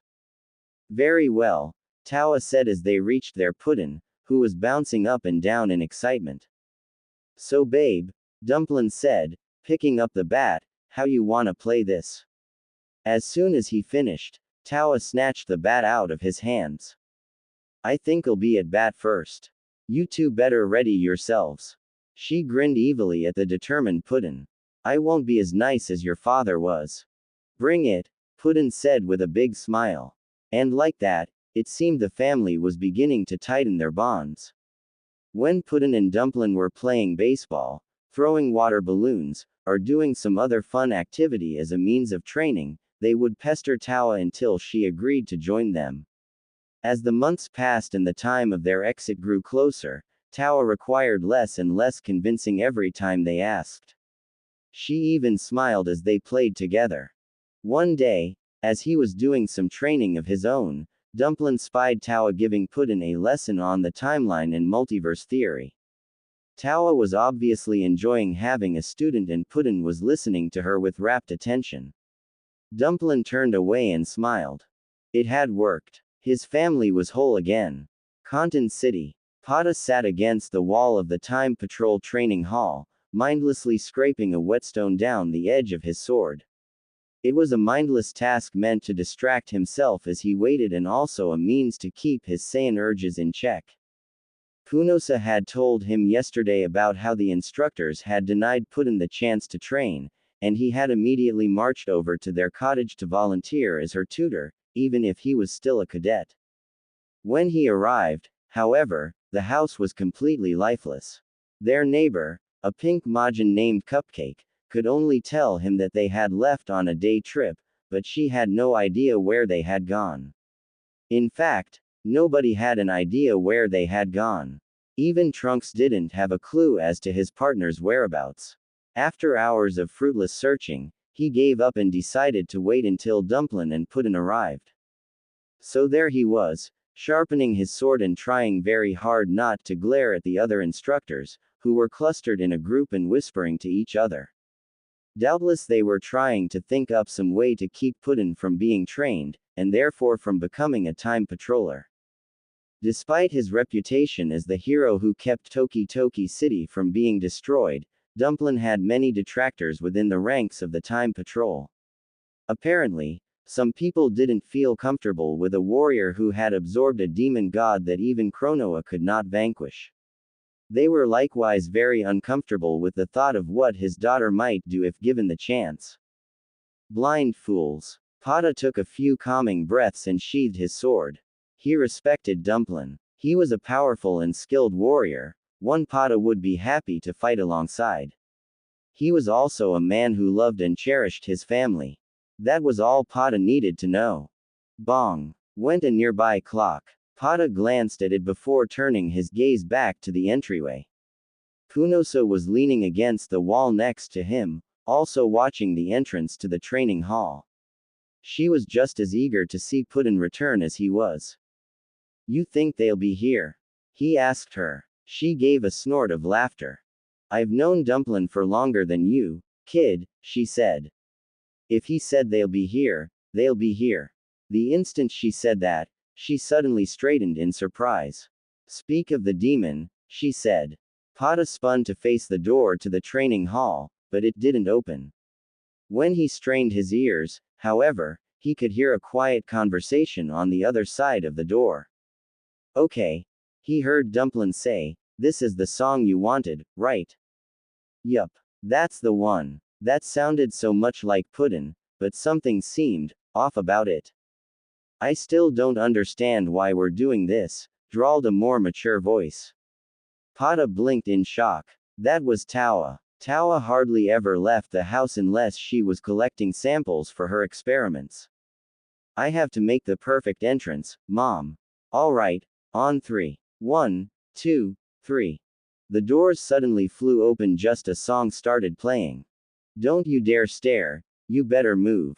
Don't ever compare me to the rest, that'll all get sliced and diced. Competition's payin' the price. I'm gonna knock you out. Mama said knock you out. I'm gonna knock you out. Mama said knock you out. Pada had to blink a few times to make sure he was seeing things correctly. Dumplin was standing in the entryway, there was no mistaking him, and he was holding a boom box over his head. Next to him was Tawa, still dressed in her curve-hugging bodysuit and leaning on her staff. She also wore a backpack. Standing in front of them was a teenage gray Majin girl.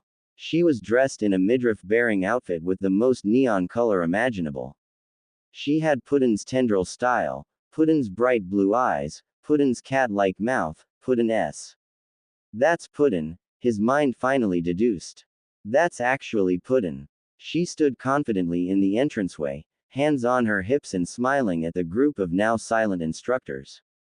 Pada was blinking rapidly, struggling to match up the young woman before him with the little girl he had seen mere days ago. Puddin's eyes turned to him and her face split into a huge, happy, completely Puddin'-like smile. Pada! She cried happily, seeming to teleport to his side. Before Pada could even voice his surprise, she had snatched him up in a bone-crushing hug, swinging him from side to side. Oh my gosh, it's been so long and I missed you, cause it's been a whole year, but I'm so much stronger now so we can have awesome spars, and I really want to watch more cartoons with you cause it's been so long and just Naya, I missed you. Puddin', gasped Pada. Ribs. Crushing the ribs. Oops, she said before gently setting him down. As he rubbed his likely bruised torso, Puddin' was still practically bouncing in place. Sorry Pada, it's just been so long since I've seen you. It's been like 2 days, he said in confusion. Maybe for you, she said with a smile. For me it's felt like a year. Okay then, said Pada, now hopelessly confused. Puddin' just gave him another, more gentle hug and turned to Punosa. Hey Punosa, she said with a wave. Hope you're ready to train. You and I have a lot of catching up to do. Looking forward to it, Puddin', she said with a smile. We're still here, said another voice. Stop ignoring us. Everyone turned to look at the group of instructors, who were staring at Puddin' with disbelief. One of the teachers, a Namekian named Karimiga, stepped forward. We want to know what is going on here, he said, but first, what happened to you? You've grown exponentially, and not just in size. What happened? Daddy and I trained for a whole year yesterday, Puddin' said with a smile. The other instructors all blinked in unison. Anyway, Karimiga said slowly, if you want to train here, you'll need to prove you can control your strength. Can you do this? You bet I do, Puddin' said with a grin. I'm gonna knock your socks off. If you say so, Karimiga said as he crossed his arms. He did not look like he believed her, but Puddin' just smiled and turned to her family. Mom, the plates. Tawa smiled before pulling the backpack off of her shoulders. She reached in and grabbed something before tossing it to Puddin', almost faster than Pada could see. Regardless, Puddin' caught it easily, and he saw it was a blue and white china bowl. Within seconds, Tawa was tossing more and more china pieces at her daughter, and Puddin' began to juggle the various plates and bowls. She would toss them up before deftly plucking them out of the air and passing them back and forth between her hands, sometimes behind her back as well. Pada just stood there blinking. The Puddin' he had seen a few days ago would not have been capable of something like this. Karimiga said, looking uncomfortable, Where exactly did you find that china? Oh, your place, Puddin said offhandedly as she continued to juggle. The Namekian suddenly looked like as if he were trying to pass an entire marble bag of kidney stones. Pada had to work hard to stifle his laughter. Puddin's routine ended with her flinging the plates and bowls into the air in such a way that they came down to form a perfect stack in the palm of her hand. She took a moment to admire her work before offering it to Karimiga with a smile.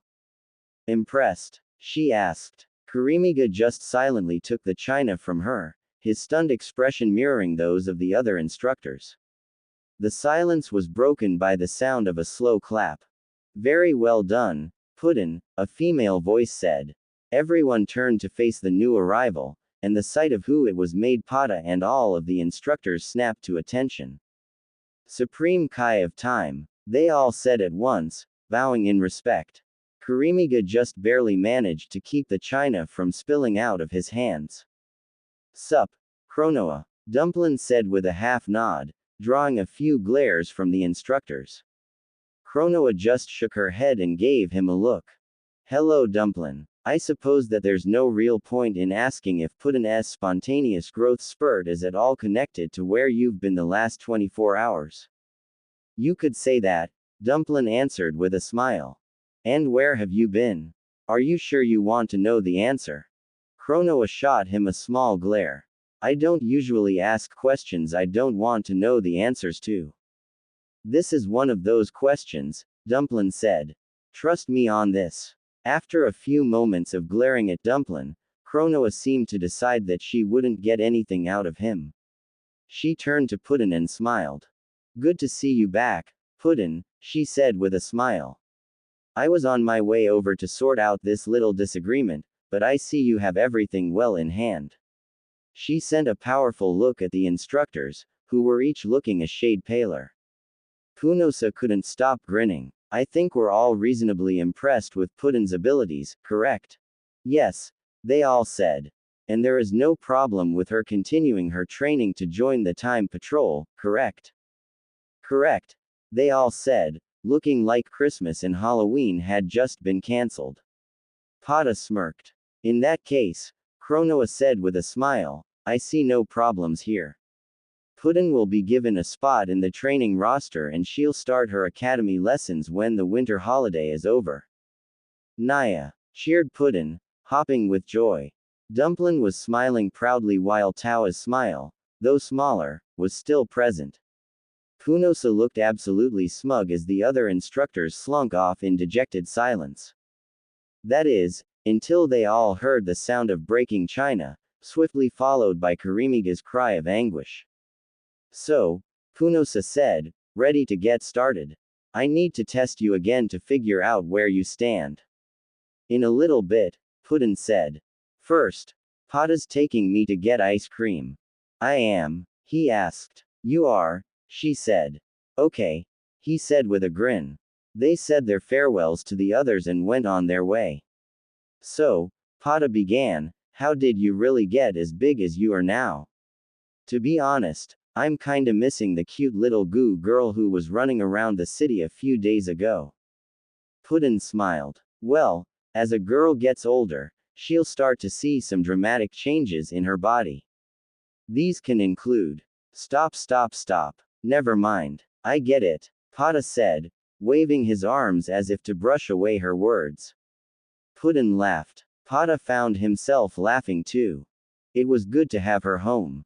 Puddin shifted her grip on her weapon, waiting for the perfect moment. She adjusted her footing slightly and tilted the club a few degrees up. Her entire body was like a coiled spring. Her fingers twitched anxiously, ready to move at the slightest provocation. Her feet shifted slightly, scuffing across the dirt. With a high-pitched whine, her target suddenly streaked toward her. With a blur of motion, Puddin struck, swinging her weapon faster than the eye could see. A series of tiny sonic booms followed her club as it slashed through the air. It connected with Puddin's target with a loud, piercing crack, and her target was sent flying. It streaked through the sky and blasted a hole through an innocent cloud that had just been minding its own business. Puddin smiled and looked at Punosa for approval. The older Majin, wearing a jersey, cap, and whistle today, grinned and nodded in approval. I think we just found our star hitter, she said. Other patrollers at the tryout nodded in stunned agreement. Nice work, Puddin. Naya. Puddin cheered, bouncing up and down happily. I won't let you down, coach. I'm sure you won't, Puddin, Punosa said with a smile. All right, then, Sherbet. Front and center. Let's see how you handle a bat. Puddin took her seat on the bench as a nervous-looking frost demon took her place at home plate. Puddin happily hummed to herself, satisfied with her performance. When they were talking over ice cream, she had told Pata about her discovery of baseball and how much fun it was to play with her dad. He quickly told her about the Time Patrol Baseball League, which he had taken part in last year and was going to have tryouts in the next few days. He was on a mostly Saiyan team called the Raging Ravagers, led by Academy instructor Samo. Seized by the excitement of being on a baseball team, Puddin decided to try out for Punosa's team, the Super Scrappers, partly because she really wanted to have Punosa as her coach and partly because the Scrappers' uniforms, by sheer luck, were lime green. Puddin looked out over the field the Time Patrol used to Super Baseball. It was one of two fields they had, with the two of them floating on opposite ends of Conton City. Unlike normal baseball diamonds, these were designed with super powerful time patrollers in mind, so the bases were over 100 yards apart and every other area of the diamond was appropriately scaled up. This was a field that the players could really cut loose on, instead of constraining themselves to the normal-sized baseball diamond. The tryouts continued for a few more hours and Punosa was able to fill up her roster. Puddin spent the time either daydreaming or chatting with Cupcake, her friend and next-door neighbor. Cupcake had been friends with Dumplin since they moved into their house and she had formed a friendship with Puddin shortly after she started training. The friendly pink Majin was likely to be the team shortstop, partly thanks to her stretchy arms that could move just slightly faster than Puddin's. So, there I was on the palace wall, Cupcake told her, practically vibrating from laughter at a joke yet to be told. Her black and red eyes were twinkling with mirth. Kid Goku's standing on my right with his bow staff and Bulma's standing on my left wearing a suit of power armor. We've also got Yamcha, Tien, and the Royal Guard all at the ready. King Piccolo and the Red Ribbon Army have completely surrounded the palace. He's got a demon destruction wave aimed right at the wall. We are about 2 seconds from having our defenses breached and the palace flooded with demons and fascists. Then, guess what happens? He starts talking to nobody like all bad guys do. Puddin asked with a smile. Exactly, Cupcake said. Sweet Kais, Puddin, it's unbelievable how much time these bad guys just spend talking about killing the good guys instead of actually doing it. Both of them giggled before Cupcake continued. He starts going on about how, now that he has absorbed Kami, he's ready to destroy our cities and name himself Lord of the Planet. The people I'm with have nowhere to go and he just won't shut up. Cupcake rolled her eyes. Anyway, so Demon King Piccolo, at this, Puddin just rolled her eyes. There is only one true demon lord, she said. Yeah, I know. It's your dear old dad, long may he reign and all that stuff, but let me finish. So Piccolo is prepping his wave and mouthing off, so I decide to take the initiative. I speed down into the throng of soldiers and start smashing tanks left and right before he could even finish saying, prepare to die. When he turns to look at me, Goku nails him right in the head with that stick. Piccolo had the stupidest look on his face. The two of them dissolved into giggles, prompting Punosa to give them a look. Look ladies, I know that Piflam's hitting isn't exactly professional grade, but there's no need to be giggling about it. The teenage Namekian at bat turned a deeper shade of green as she said that. We were talking about something else, coach, said Cupcake. Sorry to interrupt you, Piflam. You're doing good. Cupcake shot him a wink and a smile. If at all possible, the Namekian seemed to turn even greener. I'll tell you more later, Cupcake whispered. Puddin nodded and sat back to watch the rest of the tryouts. When everything was said and done, Punosa called them all to stand in a circle around her. All right, everyone, said Punosa, the roster will be as follows. Puddin phased out for a little while until she heard names she cared about. Cupcake is shortstop and is third at bat. Puddin will be in the outfield and fifth at bat. We want to build up some people on bases before she knocks one out of the park. Punosa tucked her clipboard away and put a hand on her hip. That's all for today, folks. Be here at 9 a.m. sharp tomorrow for practice. Scrappers, dismissed. Yes, coach, they all said at once before they dispersed. Puddin and Cupcake walked home together, giving Cupcake the time to finish her story, including how she forcibly ripped Kami out of King Piccolo before Goku delivered the final blow. When they reached their houses, they split ways. After waving goodbye, Puddin unlocked her front door and stepped inside. She stepped inside, dismissively tossing her keys onto the table beside the door. She heard voices in the living room and creeped forward to get a better look. The sight that awaited her froze her in her tracks. Details eventually began to filter into her utterly fried mind. First, Tawa was out of her lab. Second, she was sitting down on the couch with Dumplin. Third, she was reclining back on the couch while Dumplin delicately lowered a chocolate-covered strawberry toward her mouth. Tawa had a sultry smile on her face as she bit into the strawberry, letting out a moan of appreciation that was probably less about the snack and more about something different. Tawa delicately chewed on the fruit before looking into Dumplin's face. That's when something incredible happened.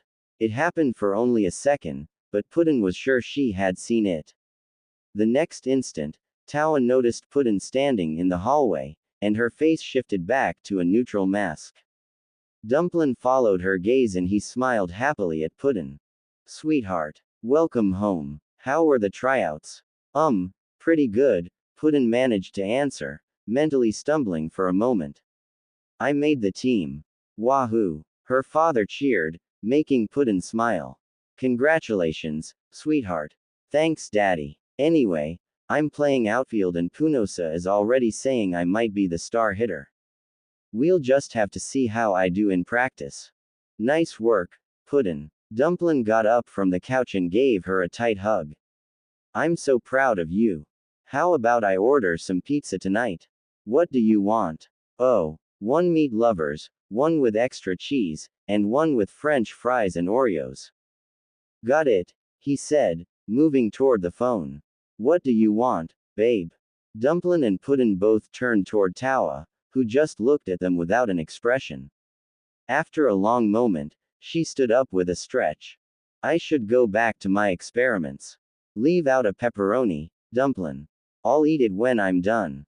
With that, she left the room and entered the basement, closing the door behind her. Dumplin just sighed sadly before dialing the number. Not really knowing what to say, Puddin instead gave her dad a sympathetic pat on the shoulder before heading to her room to change into more comfortable clothes. As she was making her way back into the living room, she found herself moving toward the bookshelf against the wall. She knew she had seen something in Tawa's face, but she had to be sure. She floated to the top shelf, where the photo albums were kept and started running her finger over the titles. There was awesome explosions, trunks ups, best kills, cute puppies. Aha, Puddin said to herself, pulling out the album labeled Our Family. She sat down on the couch and opened the book, flipping through the laminated pages. She needed to be sure she had seen what she thought she had seen.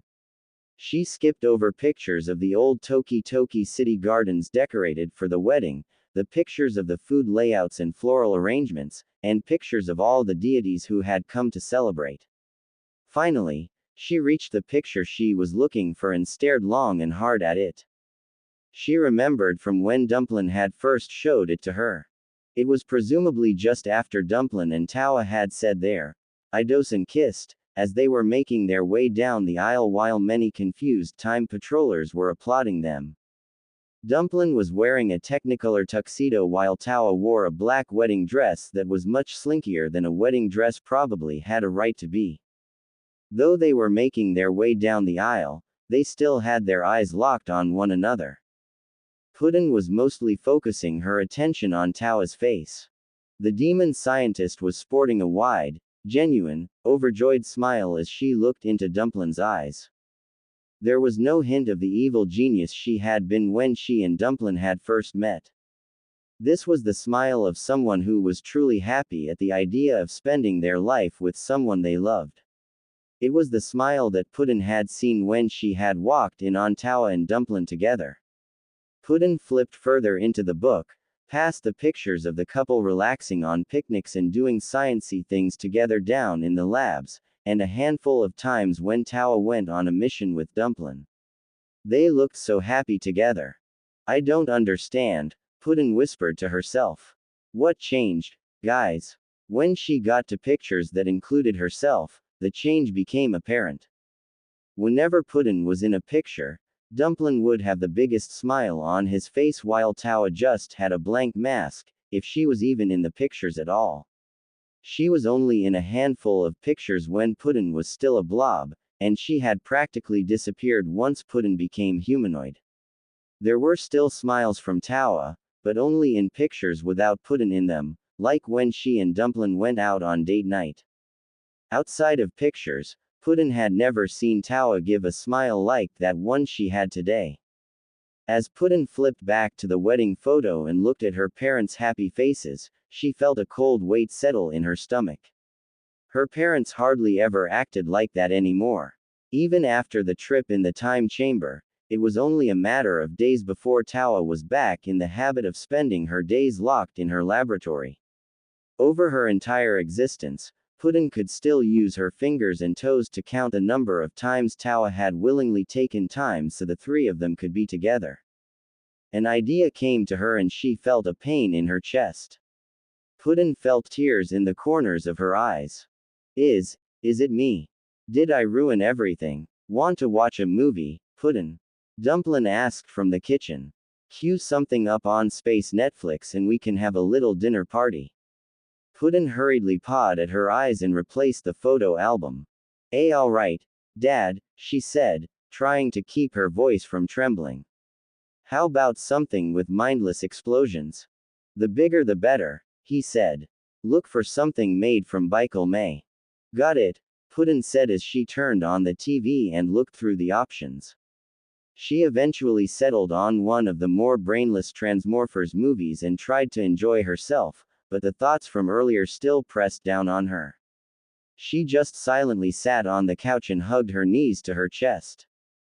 Did I ruin everything? 2 weeks after tryouts, it was the night before the first game of the season. While Puddin was feeling confident in her abilities as a baseball player, she was still nervous about tomorrow. Therefore, she found herself pacing back and forth in the living room, running her fingers through her hair tendrils and drumming a constant beat against her skull. After her 12th lap back and forth across the room, Dumplin looked up from his tablet and the game he was playing. Puddin, could you please sit down? You're making me nervous. I can't help it, Daddy, she almost whined. She was almost hyperventilating at this point. The first game is tomorrow. If I mess up, I'm gonna let the whole team down. And if I let the team down, I'm gonna let Punosa down. And if I let Punosa down. Puddin, breathe. Puddin stopped and took a few breaths. Thanks, Daddy, she said. Sorry. You don't need to apologize to me, sweetheart, he said soothingly. He set his tablet aside and patted the couch seat next to him. Puddin plopped herself down and leaned against him. It's all right, Puddin. You may not have faith in your skills right now, but we do. If you can't believe in yourself for that, then at least believe in us who believe in you. Okay. Puddin took another calming breath and nodded. That's my girl, he said, giving her a hug. Want me to make you some honey tea? Please, Puddin said with a nod. Dumplin got up and went into the kitchen. Puddin made herself more comfortable in the couch and found herself looking across the room where her mother sat. Tawa had been sitting in one of the armchairs for almost an hour, scribbling page after page in one of her many journals and completely ignoring both of them. Puddin averted her eyes and stared at the carpet. Even after these many weeks, it was hard to look at her mom, or really either of her parents, and not think again about whether they'd both be happier together if she weren't there. Before she could descend any further into the morose pit of depression she found herself in, Dumplin returned with a hot mug of tea. Puddin took it in hand and sipped from the delicious brew. Her father really did have a talent for making tea. Feel better? He asked. Puddin nodded, making him smile.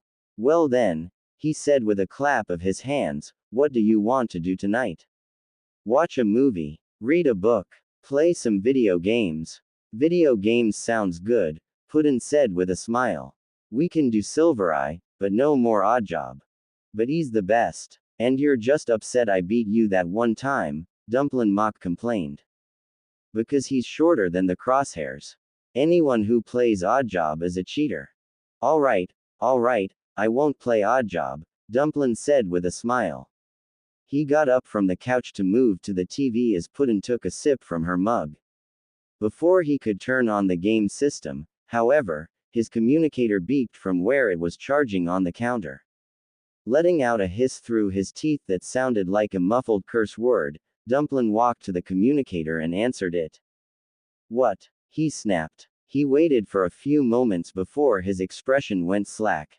You're joking. Now, my daughter's game is tomorrow, for S sake. He waited some more. Seriously, no one is available to take this. After a long pause, he sighed and rubbed his face. Fine. I'll come, just don't expect me to be happy about it. Tell Trunks to have a senzu bean ready for me when I get there. He disconnected the call and gave a heavy sigh. You have to go on a mission, don't you? Said Puddin. Dumplin nodded.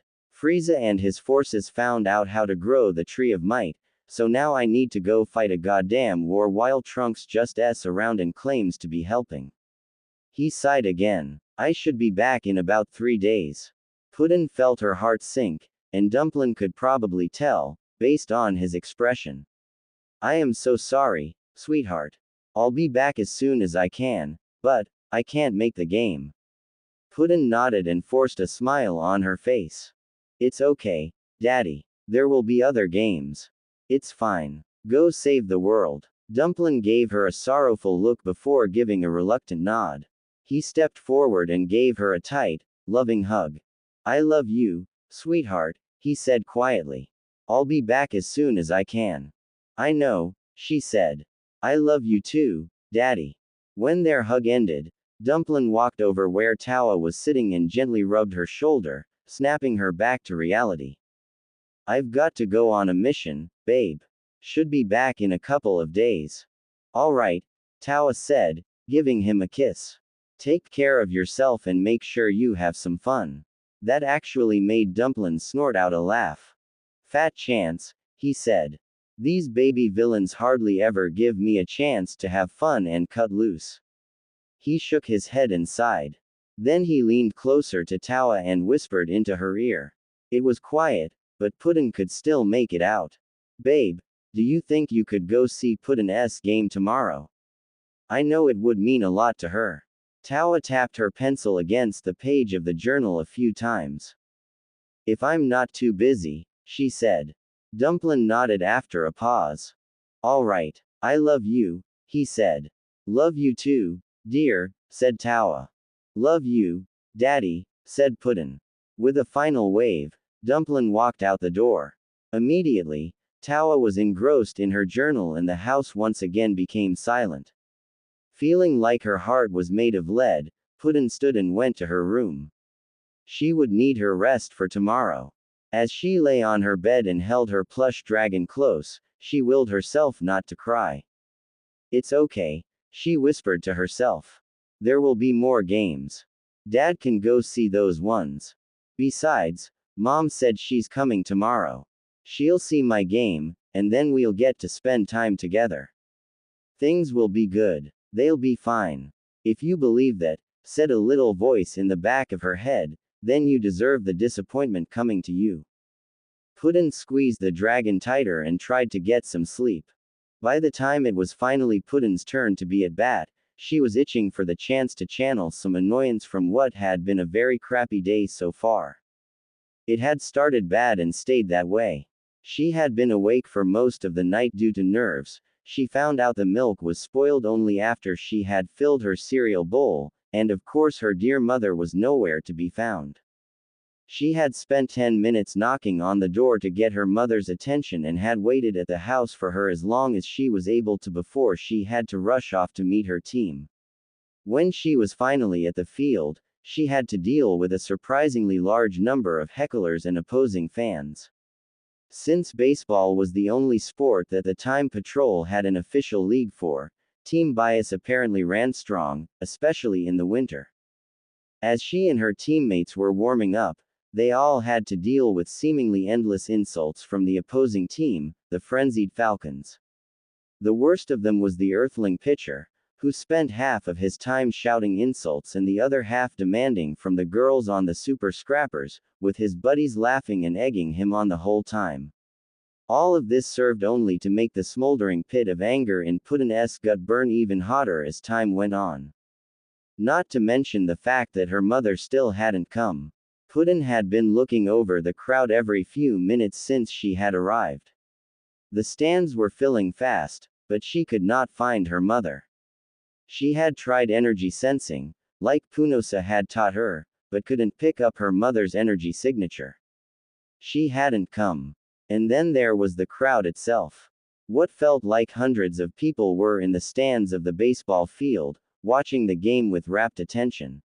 More specifically, they were currently watching her, and Puddin could feel the oppressive weight of their gaze on her shoulders. It made a part of her want to run away and find a hole to hide in. However, one person who she was glad to see was Pata. He and the rest of the Ravagers were playing on the field after this, so he was sitting in the stands and cheering her on for the duration of her own game. Seeing him there made Puddin think twice about blowing something up as a way to relieve the tension. Just barely, though. At the moment, Cupcake and a Saiyan named Basil were on first and second base. As Puddin took her position at home plate, she glared at the pitcher and shifted her grip of the bat slightly. So far, this human was pretty detestable in every way. He was tossing the ball up and down in the air and giving Puddin the kind of smile that should result in immediate imprisonment. He had a round face, green eyes, and an orange bandana tied around his head. "Hey sugar tits," he drawled, making shivers climb up Puddin's spine. "How about you throw this game and I'll take you out on a date? I promise I can be quite the gentleman." "I wouldn't touch that if I were you, man," the first baseman said. "That's the demon chick. She'd probably just try to eat you alive." Puddin could feel the wood of the bat groaning in protest as her grip tightened. "Hey, that's not a deal breaker," the pitcher said. "The wild ones are always my favorite." "Shut your whore mouth." Puddin heard Pata yell from the stands. "Just stick to wooing Sabaman." The prompted a few laughs from the crowd and a death glare from the pitcher. "You're gonna pay for that one, Pata," he shouted. The weird back and forth between Pata and the pitcher made Puddin lose her focus for a moment and relax her stance. That was her mistake. Before she could get herself ready again, the ball whizzed right past her head and slammed into the catcher's mitt. "Strike one," the umpire shouted. The Falcons supporters all cheered while the pitcher just grinned at her. "Want me to throw the next one a little slower, Toots?" he asked mockingly. Puddin growled and took a few practice swings. "Just throw the goddamn ball," she snarled to herself. The pitcher wound up for another pitch and sent the ball flying. This time, Puddin's bat connected, but she swung too early. The ball went into the stands, but it also went flying over the foul line. "Foul ball," the umpire shouted, accompanied by shouts of disappointment from the spectators and a few jeers from the Falcons. The pitcher, however, was dead silent and just gave her a blazing death glare. Must be mad that I managed to hit it that far, Puddin thought to herself as she tapped her bat against home plate. You won't get so lucky next time, demon, he said. Luck's got nothing to do with it, Puddin said back, getting back into a ready position. The two stared at each other for a long moment, almost as if the rest of the field had disappeared. He was looking for weakness and Puddin was lying in wait, ready to strike. Finally, the pitcher hurled the ball. It sped toward her, leaving a blazing trail of ki behind it. Puddin grit her teeth and swung, pumping all of her anger and frustration into her swing. Her bat collided with the ball, but she found herself struggling to overcome the force of the pitch. The ball continued its spin, grinding into the wood of the bat, but unable to push past it. Puddin didn't even need to see the shit-eating grin on the pitcher's face to know it was there. Puddin could feel all of the frustration that had been building up in her starting to boil over. First her dad needs to go on a mission, then her mother locked herself in the basement again, then there was this pitcher who had been acting like an asshole the whole game. She was done. She was completely, utterly, done. RRRRRRRRRRAAAAHH. She roared, putting her full power into the struggle. Finally, the stalemate ended. With an ear-splitting crack, the ball was sent flying into the air as Puddin's bat snapped in two. The outfielders made to fly after the ball, but it disappeared out of the field to the north before they could make it more than a yard. Puddin could even see a mock cone forming around the ball as it blew holes in every cloud that was in its path. As it sliced through a large cumulus cloud, Puddin felt her stomach drop. Oh crap, it's heading right for the... Even from this distance, Puddin could hear the smack as it collided with the giant dragon. Ow, motherer! The immense creature roared, holding one of its eyes. Why is it always the goddamn eye? The dragon turned a baleful gaze toward the baseball field. Watch your shooting those things. Christ. The entire audience was dead silent. No one moved. No one even seemed to breathe. Puddin could feel the stares of the other players and the people in the audience, and she felt a cold shiver go through her body. She pulled the brim of her helmet down, trying to hide her darkening face. I'll just do my home run, she said quietly, beginning her flight around the bases. The other flyers on the bases hesitated for a few long moments, unknowingly letting her pass them before they snapped back to reality and completed their own flights back to home plate. Puddin completed her loop of the bases and took a seat on the bench with her hat pulled over her eyes. She tried very hard not to meet the gaze of any of her teammates or spectators. No sooner had she sat down when a pair of very familiar ninja sandals came into view. That was pretty incredible, Puddin, said Punosa. Since the ground was not polite enough to split open and swallow Puddin right then and there, she timidly raised her eyes to look at her coach. In her peripheral vision, she could see her teammates scooting downward to give them some privacy. I'm sorry, Puddin muttered. Punosa blinked. The hell are you apologizing for?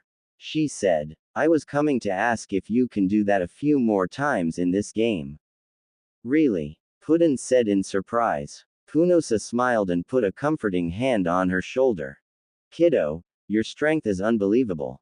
That was the most amazing hit I've seen in all my years in this baseball league. You are a being of incredible power, so it's time to own it. But everyone was staring at me, Puddin said, looking back down at the ground. It was like I'd done something wrong. Punosa looked like she was about to say something before she stopped. Ah, I get it, she said. She took a seat next to Puddin and put an arm around her shoulder. You've never been in front of this many people before, have you? Puddin shook her head. Thought so. You're still pretty young and you haven't regularly interacted with many people outside of your parents, Pata, Cupcake, and me. I guess so, Puddin said. Punosa smiled. I understand why you felt like you might have done something wrong, given how everyone was staring at you. However, what you've done is absolutely amazing.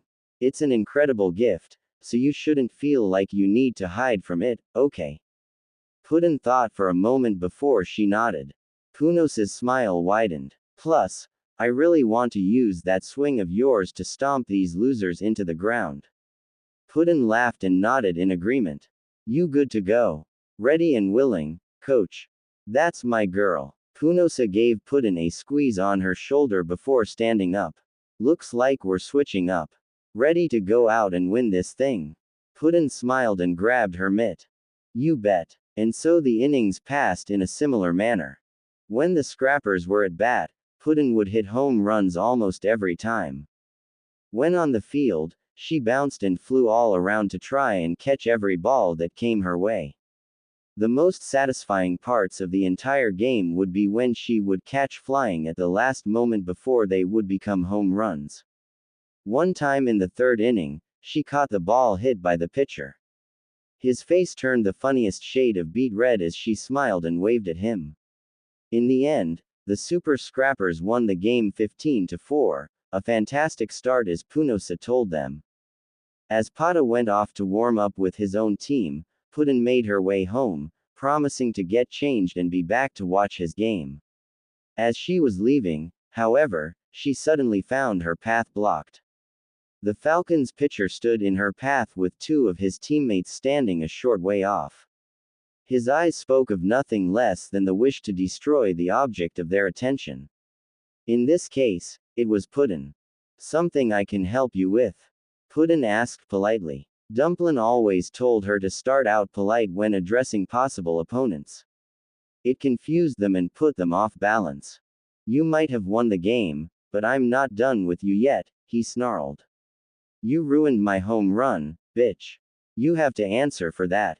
I guess I did do that, Puddin said with a noncommittal shrug. What of it? Fight me. Right now. Puddin just blinked and put her hands on her hips. You saw what I did on my first home run, right? He looked surprised by the question, but nodded. Good. Then you need to ask yourself a very specific question. If she can do that to a ball, what is she likely to do to me? Think about that before you do anything. The pitcher suddenly looked much less confident and took a few steps back. That's what I thought. With that, Puddin brushed past him. She had made it 10 paces away before he suddenly reclaimed his courage. This isn't over, he shouted. My name is Daly and I declare you my vile nemesis. Mark my words, I will defeat you. Whatever, Puddin said, rolling her eyes. After a few minutes of walking, Puddin entered her house and went straight to the bathroom to take a shower.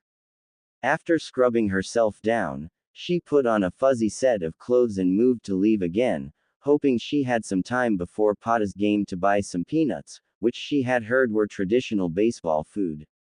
When she reached the living room, however, she was shocked to find that she wasn't alone. Tawa was sitting in the armchair she took whenever she was upstairs in the living room, reading a paperback book with a floral patterned cover in one hand and sipping from a cup of tea with her other. She appeared the very image of refinement and relaxation, and it was really starting to freak Puddin out. Mom, she said. You're here. Tawa finally looked up, almost as if she hadn't noticed Puddin, but Puddin knew better. I finished a long experiment early this morning. Since the new batch of cells needs time to grow, I figured I might take the day to